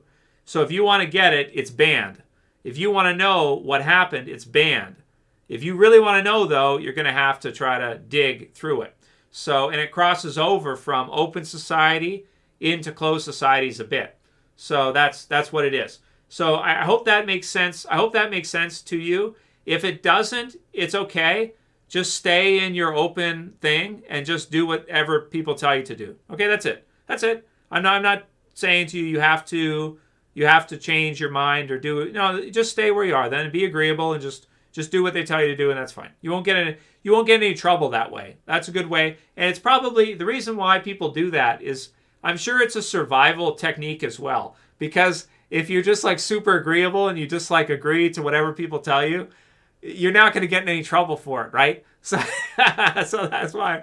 So but you don't know anything either. So that's the unfortunate thing too. If you're just in open, you're just like, you don't know anything. You're just like walking around like a zombie. You're just like, oh yes, well, yes, boss, whatever you say, boss. It's like, yeah, I know, but it's a survival technique. Take jobs, for example, right? If you work at a corporation, the best way to keep your job is just to be like super agreeable and super like not say anything, not disagree with the boss or anything. If he tells you something is not your business, whatever, that agreeableness will help you keep your job for a long time. If you want to work there 20, 30 years, that's a technique to do it. You may not be interested in promotions. You just do your job and you just be super agreeable and you don't piss anybody off. And that's a good way to stay. You make other people's jobs easier.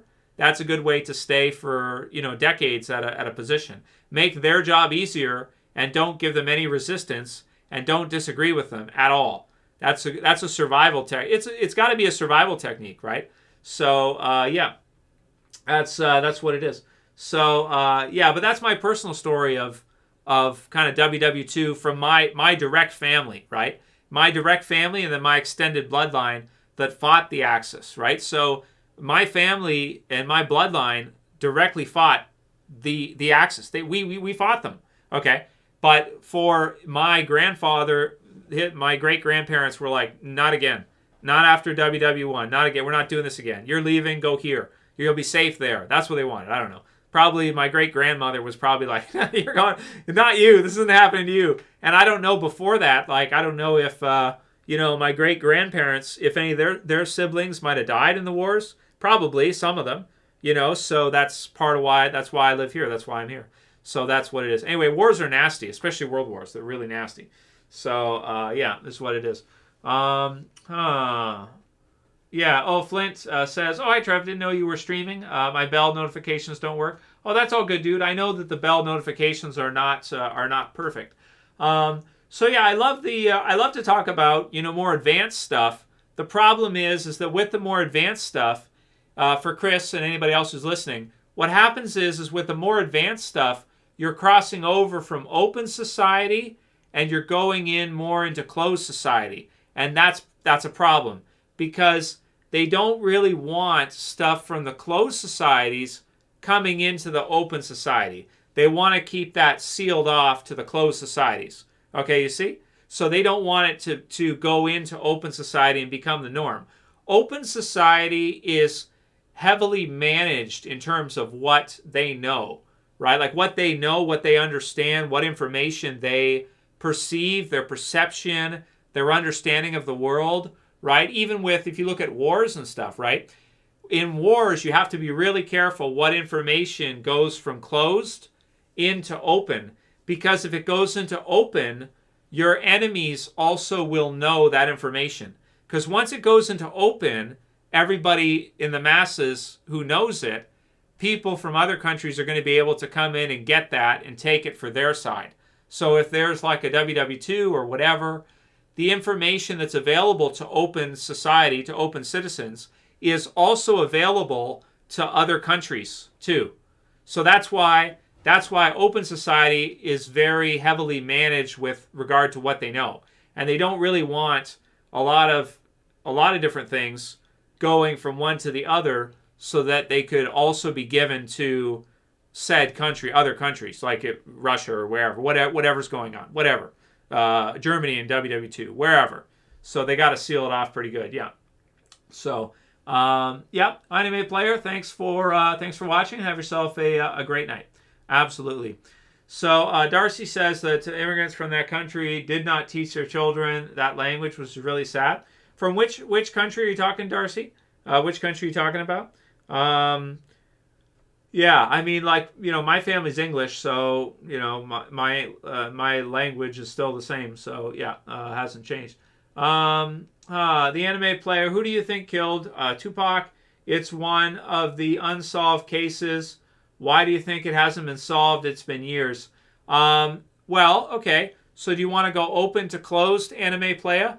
So I would say it's solved, but it's solved in closed society. It's not going to be given to open society. Do you see? So Anime Player asked for you guys, who killed Tupac, whatever. I'm sure it is solved, and that U.S. officials they do know and everything, but it's enclosed and sealed pretty good. It's sealed pretty good. It's not perfectly sealed. It's sealed okay. It's enclosed, and it likely won't find its way into open societies, maybe ever. Sometimes never. Sometimes certain things that are closed off are always closed off, and they never transition to open. And that's just what it is. So that's what it is. Yeah, that's my answer for you. But I'm pretty sure I know what happened there. I'm pretty sure I do. But again, we're not gonna take that into open by talking about it openly with you guys here. No. Darcy says, yeah. So Germany. That a lot of people.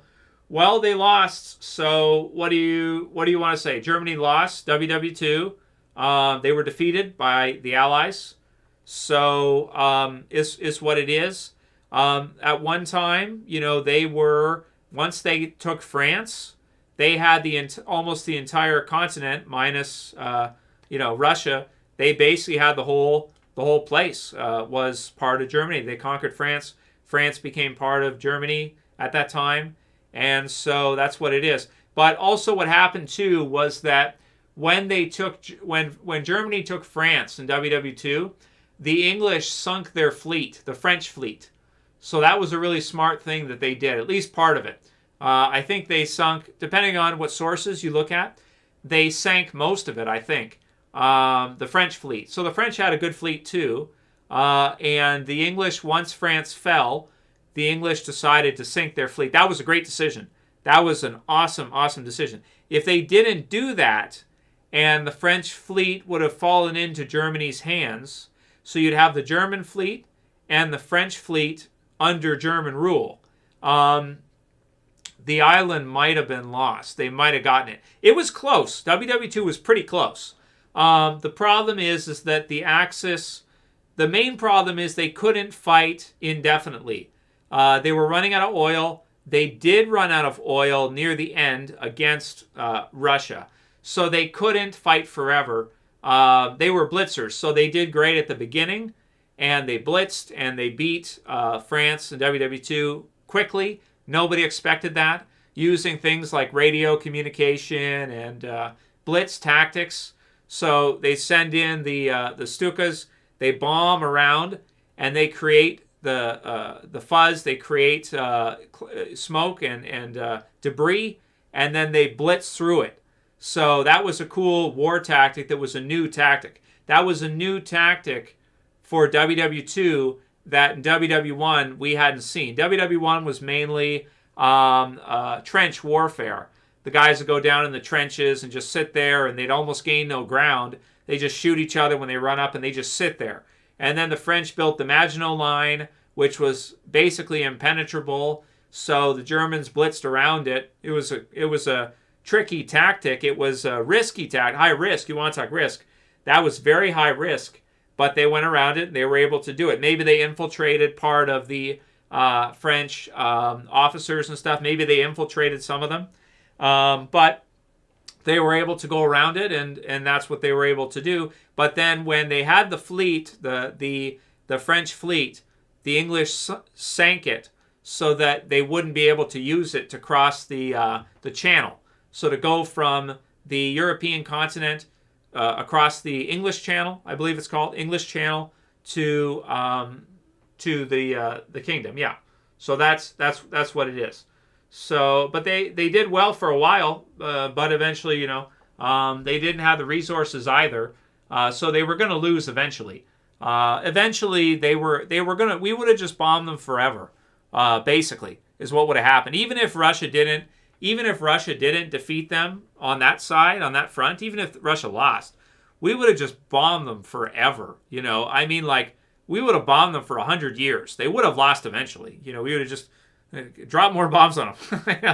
That's the answer. They can't shoot down our bombers very well. Drop more bombs. They just bombed them forever, and they would have lost eventually. I'm sure. I don't think they would have won. What they would have had to do, if Germany really wanted to win, they had to cross the channel. That's the only way they could have won. They had to take it. Otherwise, peace wasn't going to work. They were going to lose that way. They had to take it, and they couldn't. So that's what it was. But if they could have done that, then maybe they could have won. They weren't able to do it. Even if they did that, they'd still have to fight the U.S. And the others after as well. So even if they took even if they crossed the channel and they took England, even if they took it all, the whole UK, if they took it all, they still would have had to fight U.S. after that, and Canada, and New Zealand, Australia, and some others too. They would have had. They still wouldn't have been done even then. So, but that's mostly what they would have had to do in in resistance to what was happening, which was like, most of the reason for WW2 is kind of like, well, we probably shouldn't talk about it too much, but it's has to do with setting up like League of Nations and a world system, a more worldly system is basically what it is. Yeah. All right, well, we'll wrap soon because we're at 2 hours. Let's finish up your guys' questions, and then we'll wrap off. Peter, yeah, she's from here. She's Canadian. Darcy, fear for their children. Infamous NYC. I've noticed now that a lot of companies and skilled workers are coming to America due to the high prices of gas there. Yeah, it's going to be tough there. That's one spot that's going to have a really tough time is the country. Russia's got the resources. Germany doesn't have that much resources. Russia's very rich. Russia is extremely rich in terms of natural resources. They still are, and they were then too in WW2. So, yeah, Germany doesn't have that much right there. They can only really have economic progress based on their great engineering. So they're pretty much like masters of engineering, you could say. You could say that the Germans are like some of the best engineers in the world. They're some of the best builders in the world. They can build awesome cars, right? They can build other things. But yeah, they don't have a lot of oil and resources. They're shy on resources. That's a big problem they have. And they've always had that problem. It's just geographical, mostly. So that's it. All right, a couple more and we'll wrap up. Infamous because of sliding birth rates, and one way is open to the border. Another is creating reasons for people to move to one region to another. Yeah, it's crazy, man. What's going on with people moving around so much? Immigration. It's really crazy. It makes WW2 look really silly because you have people from different nations all over the place now, moving to different places, moving to different countries. People from different countries don't look a certain way anymore. At least not in the developed world. What we think of as the developed world. Not in European countries. What used to be, now they're very multiculturalized. So yeah, which basically moves down employment costs because you can hire people cheaper, and it moves up rent prices and housing prices. When you bring people into your country, it moves wages down because then companies can hire people for cheaper. And it increases rent prices and real estate prices by bringing people into your country. So if you have a low birth rate, corporations and companies want to bring people in to make more money. They want to hire employees for cheaper, right? Which they can do if you have more people in an area. You can get a better price because they have to compete for the same job. Let's say you have 2 people instead of 1. You can offer to pay them less because there's more workers. But if you have a worker shortage, then your employment costs go up and your real estate prices go down. Because if you have a shortage of people, there are more places for them to live. And there's, in terms of jobs, when you have less people, there's,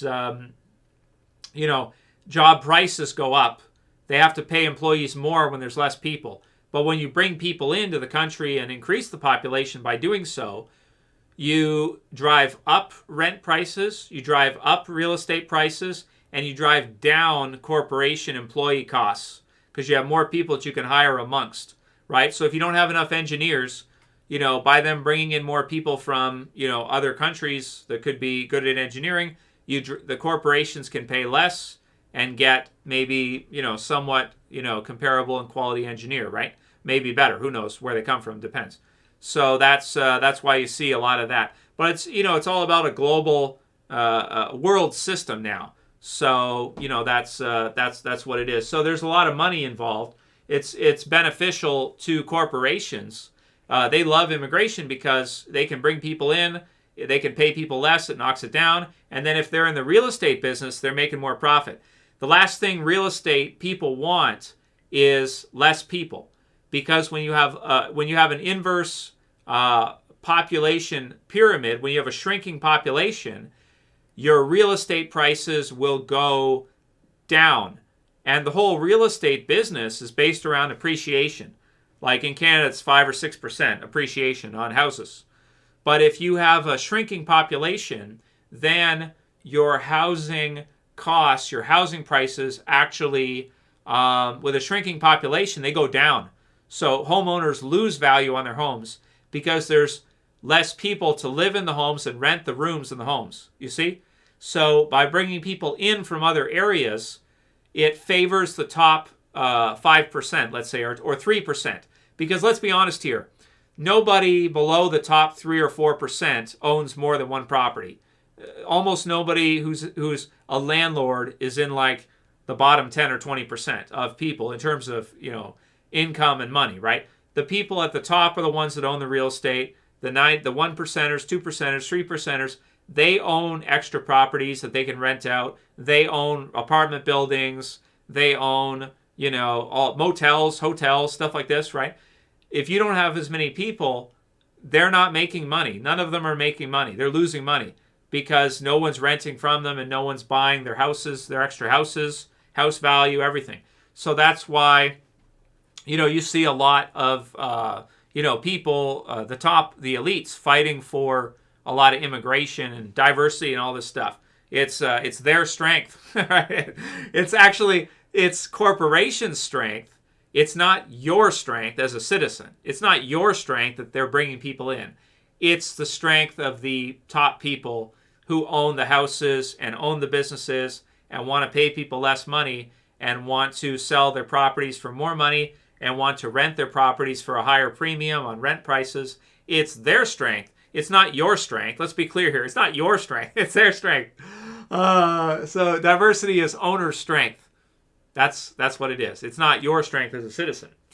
If you had less people, you could get a better wage and you could get better rent price if there was less people, not more. So that's the specifics of how I just love these key, like these taglines that become popular, like diversity is our strength, right? And they repeat it like it's a religion or something, or they repeat it like it's it's a motto, right? And it just gets ingrained in people's minds like it's good, it's good, it's good, it's good, it's good. Actually, it's not good. For if you're in the bottom 95%, not only is it not good for you, it's the worst thing for you. Because now every day you go to work, they can pay you less money. And every time you pay your rent, or if you own a house, every time you pay your rent, let's say, it's going to cost more because more people. So I love these buzzwords they put out there, like these keywords. Corporations love them too, right? They just blast them at you. They send you for training so they can blast you with this mind warp, this drivel, right? This drivel of no specifics, no analysis, just taglines. And I think that there's a science behind that too. It's like neuro-linguistic programming, where they just give you these keywords like change is good. I think that was the big one during like the Obama years, was like change is good, that whole thing. And they just blasted at you, so it goes into your unconscious. Like change is good, blah, blah, blah. Well, what kind of change? Did anyone say what change? Not all change is good. But you see, they blast it through the media, and it goes into the unconscious, so that people don't even think about it. When they hear change is good, they just think change. It's like a parrot, right? Change is good. That's what it is, right. It's our strength. It's like if you're a landlord, it's your strength. If you're a business owner, it's your strength. If you're an employee, it's not your strength. It's your weakness, pretty much. It means that you have less value for what you're selling. What you're selling is yourself. So if you're an employee, you're selling your time as labor. You're selling yourself. Okay, we'll wrap up here in a minute. But if you're an employee, you're selling your time for labor. So it's not your strength. If you want to be honest, it's not your strength. It's your weakness, because now you have competition to sell yourself for hourly wages.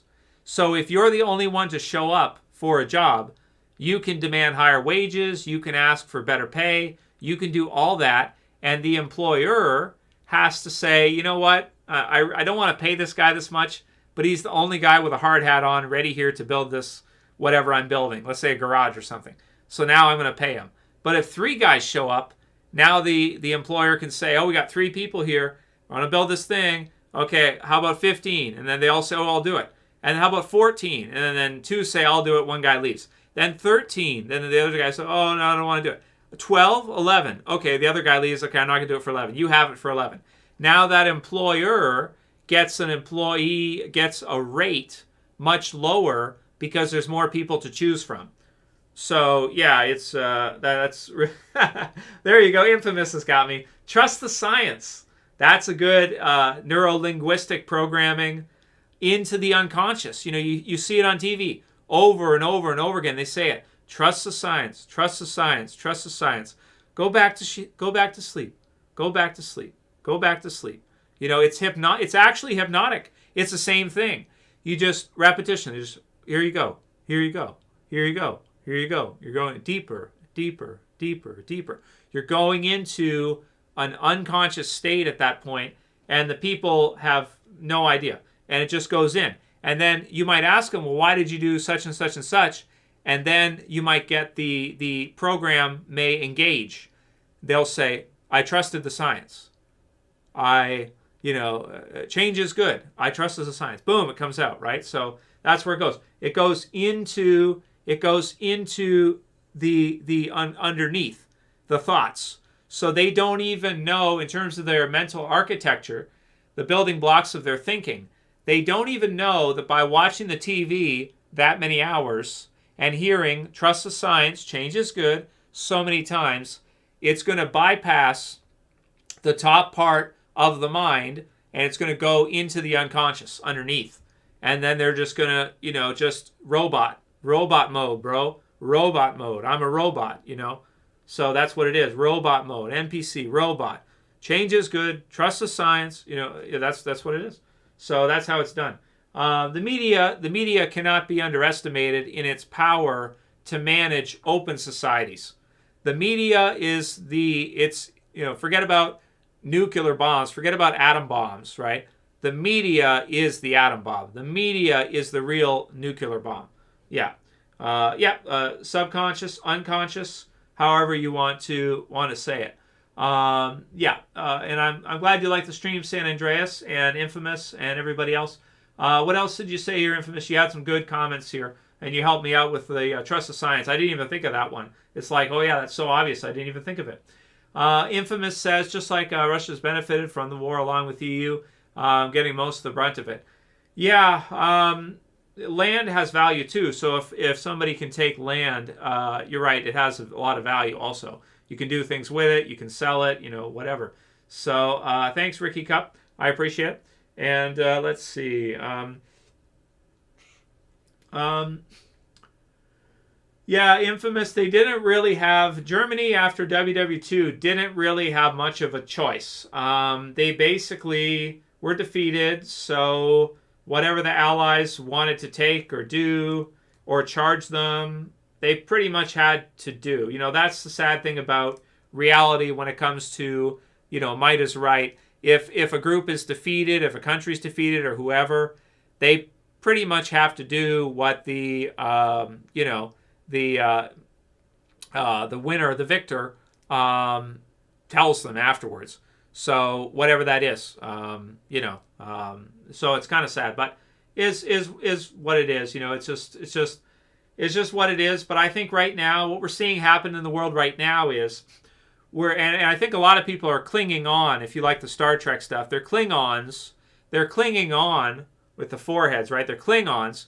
They're clinging on to nations and peoples and these older ideas of, a nation state, a people on the land, a certain type of people on the land, and a certain type of nation state.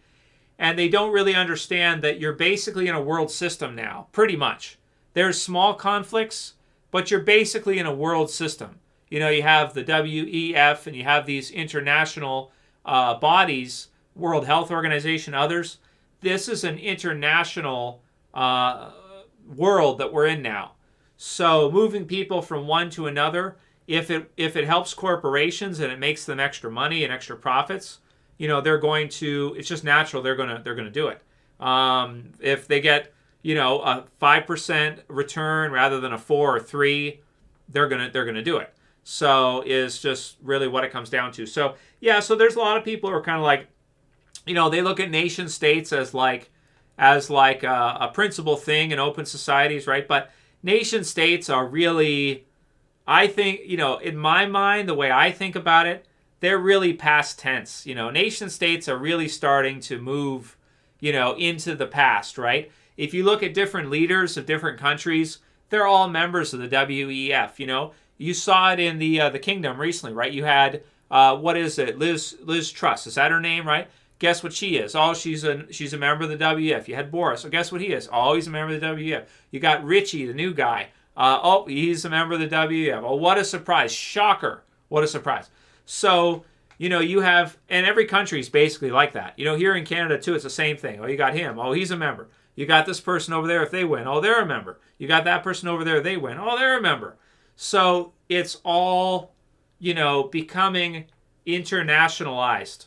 So kind of the idea of local countries and local nations is really starting to, it's beginning to fade. And eventually it will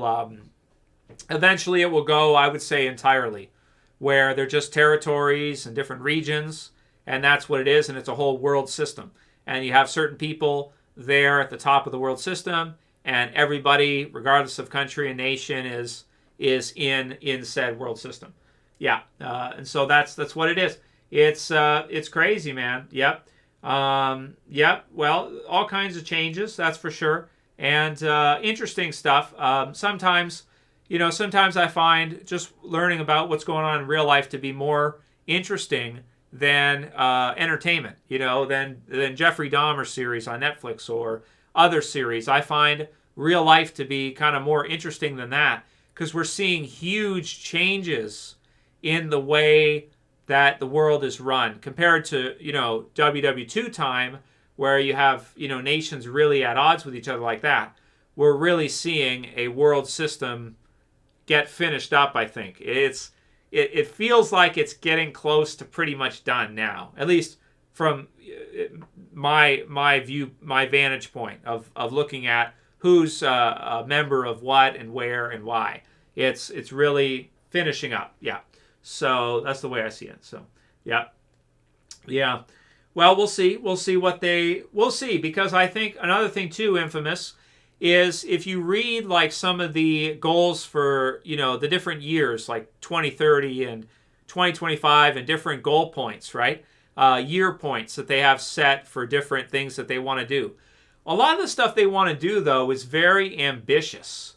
And I just don't know if they're going to be able to do it, because some of it is so out there. It's like, a BHAG or these big audacious goals they have set. And some of them just don't sound feasible to me at all. Like some of them just sound like, I don't see how you're going to be able to do that. That doesn't make sense. Some of them don't make sense. So it's like, I don't know, like you'll own nothing, you'll be happy, stuff like this. It's like, people are, how are you going to get people to go? I don't think they're going to go for that. I don't think so. So, I don't know. We'll see what happens in the next 5 or 10 years. But a lot of their objectives and stuff is really out there, Or if you go with Elon, you're talking about installing like phones in people and tech chips in people and, Borgifying people like this. I made that word up, but you get what I'm saying. Borgifying, he says that when you have your cell phone, you're basically already a cyborg, and so eventually you'll be full on cyborgs and stuff like this. Is kind of like, I don't know, man. I mean, some of they're forward thinking quite a bit, but some of the things they want to do are just nuts. Like I really don't think people are going to go for it. I don't know. It depends. I don't know. I'm not getting chipped anytime soon, I'll tell you that. I don't want to get a Borg chip or something where I can look up on the internet. I can type on my keyboard and press enter. Thank you very much. I don't want to give you access to my to my unconscious mind via Wi-Fi or something. It doesn't sound like a good idea to me. It doesn't sound like a great idea. Also, considering how strict they are on Google and how they really monitor everything on Google, I don't think I want to give them access to my my brain.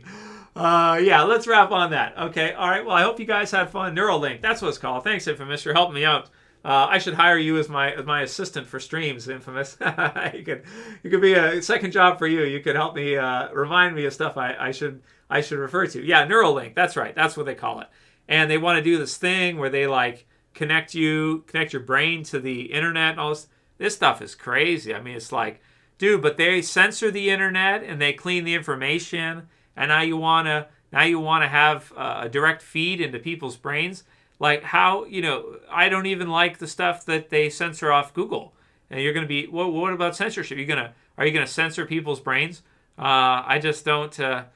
None of this sounds good to me. It's like Terminator. None of this sounds good. None of this sounds good to me. Yeah, or wipe you, right? Or reprogram you and stuff. It's like, none of this sounds good to me. Yeah, let's put it this way. In this case, I don't trust the science. Not when it comes to Neuralink. No, I don't trust the science. Anyway, thank you guys so much for watching. I hope you had fun. I hope you enjoyed the stream. We might do one in another couple weeks. We got Christmas coming up, so maybe we'll do a Christmas stream. We could talk about some other things. If any of you guys have any questions you want to write down or save for a Christmas stream, write it down. We can come back to it in the end. It's true, Protoss. What if they dope you with with brawn direct in your mind? Oh, you got to imagine people like selling it to each other, right? Like, oh, you got to see this new Neuralink, dude. It's like the most vivid, blah blah blah, whatever you've ever seen. You can't believe it. It's even better than it is in real life. Just imagine. It's like Batman Beyond, but it's like gone awry. It's like the Joker got it. The Joker somehow took over the whole system, and now he's running the show. That's it for this video, guys. That's it, Protoss. See you again soon for happy holidays, guys. Have fun Christmas shopping, and I'll see you guys back again soon, probably in a couple weeks for a Christmas stream. As always, thanks, guys. I'll see you soon. It's Trev.